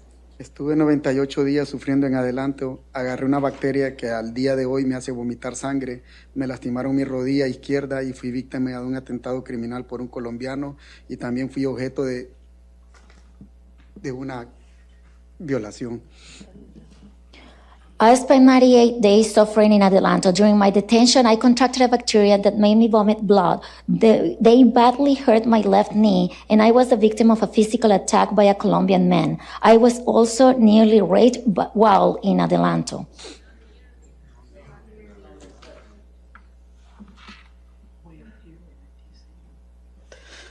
La comida que nos daban era pésima. Cuando los senadores visitaban Adelanto, mostraban otra parte y nos amenazaban diciendo que si contábamos algo nos castigarían. Lo único que me daba fuerza eran mis esperanzas y sigo creyendo en Dios, que estaba conmigo y que me iba a sacar de ahí. The food they gave us was terrible. When the senators visited Adelanto, they showed us a different side of the place and threatened us, saying that if we told anyone, we would be punished. The only thing that gave me strength was my hope that God was with me and that will get me out of there. Mi mente solo estaba en mi hijo de 17 años, pensando en lo mucho que estaba sufriendo por estar sin mí, no saber si yo iba a regresar y saber que yo estaba injustamente encerrado en ese lugar. The only thing that I could think of, it was my son of 17 years old, how much he was suffering from being without me, not knowing if I was coming back, and knowing that I was unjustly locked up in that place. Después de que salí del centro de detención de adelanto, fui a hacerme unos exámenes por mi rodilla izquierda y la bacteria que agarré. Los doctores me dijeron que necesito un tratamiento especial y de la rodilla 3 inyecciones con un costo cada una de $6,000. After I was released from the Adelanto Detention Center, I went to get tests done on my left knee and have an assessment of the bacterial infection I caught while in detention. The doctors told me I needed a special treatment of 3 injections, each costing $6,000. A mi esposa se le acumularon todos los biles y pues ahorita estamos pasando una situación muy horrible económicamente. Lo que más deseamos es volver a vivir dignamente en un apartamento como familia. The bills started to accumulate for my wife, and now we're facing a terrible financial situation. What we want most is to be able to live decently in our own apartment as a family again. A veces me despierto de madrugada y me asusto al pensar que todavía sigo en ese lugar de detención, un lugar horrible que nunca le desearía a nadie estar ahí ni un día.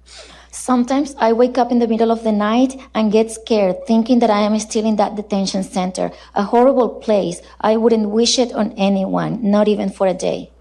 No tengo cómo pagar esa gran labor que hace la organización Chirla, encabezada por la señora Angélica Salas. Que Dios la bendiga siempre a la señora Angélica y a todo su equipo de colaboradores por el trabajo que hacen por nosotros los inmigrantes, y agradecer a su cuerpo de abogados, encabezados por el abogado Nicolás y Mateo, que hacen un trabajo espectacular al apoyar a los inmigrantes. Que Dios los bendiga a todos aquí presentes. I have no way to repay the great work done by Chirla, led by Mrs. Angelica Salas. May God always bless Mrs. Angelica and her entire team for their work with immigrants. And I also want to thank their legal team, headed by attorneys Nicolás and Mateo, for their spectacular work supporting immigrants. May God always bless everyone present here. Muchas gracias. Gracias. I'm gonna, very grateful to all that testimony. Grateful, of course, to the committee members that all were able to join us for parts of our hearing today. I want to close. We're going to close. I'm going to turn this over to Mayor Bass, and then I'll say some final words, and then we'll close the hearing. Mayor. Well, again, thank you so much, Ranking Member Garcia, for your leadership, your stewardship of this committee, and for responding so quickly and coming here and having this hearing. I want to again thank 1LA for coming forward and suggesting this idea. And most importantly, I want to thank all of the community organizations for your leadership over the decades in this city. And one of the things I'm so proud of in our city is to have such a strong infrastructure of immigrant rights. And for those individuals that gave your testimony, I know the mere fact of coming here and sitting through this hearing and listening to all of this just re-traumatizes you again. And I want to especially thank you for being willing to go through that and to go through that with us. It is so critical that we document your experiences, because justice might not be served right now, but justice will be served. Thank you. Thank you. Thank you, Mayor. And I want to just thank the Mayor again. This definitely would not have been possible without you, Mayor, and your entire team, who have just done a fantastic job of hosting us. And of course, this is not just a city that we all love. For me, this is also my community. Of course, Los Angeles, Long Beach, proudly represent in the Congress. I'll just let folks know also that there are various hearings that are happening. There was a hearing in Chicago with members of Congress on ICE, on DHS. We have this hearing here in Los Angeles. There will be a hearing upcoming that's been announced recently by the Judiciary Committee will be having in Washington, D.C. in the weeks ahead. And so hearings and the collection of information for the public record is really important for our work in Congress, and to ensure that we have the information that we need to pass bills, to fight back, to support all of you, and to certainly hold the administration accountable. So with that, I want to conclude and close this hearing of the Oversight Democrats and our field hearing here in Los Angeles, and thank you all for participating.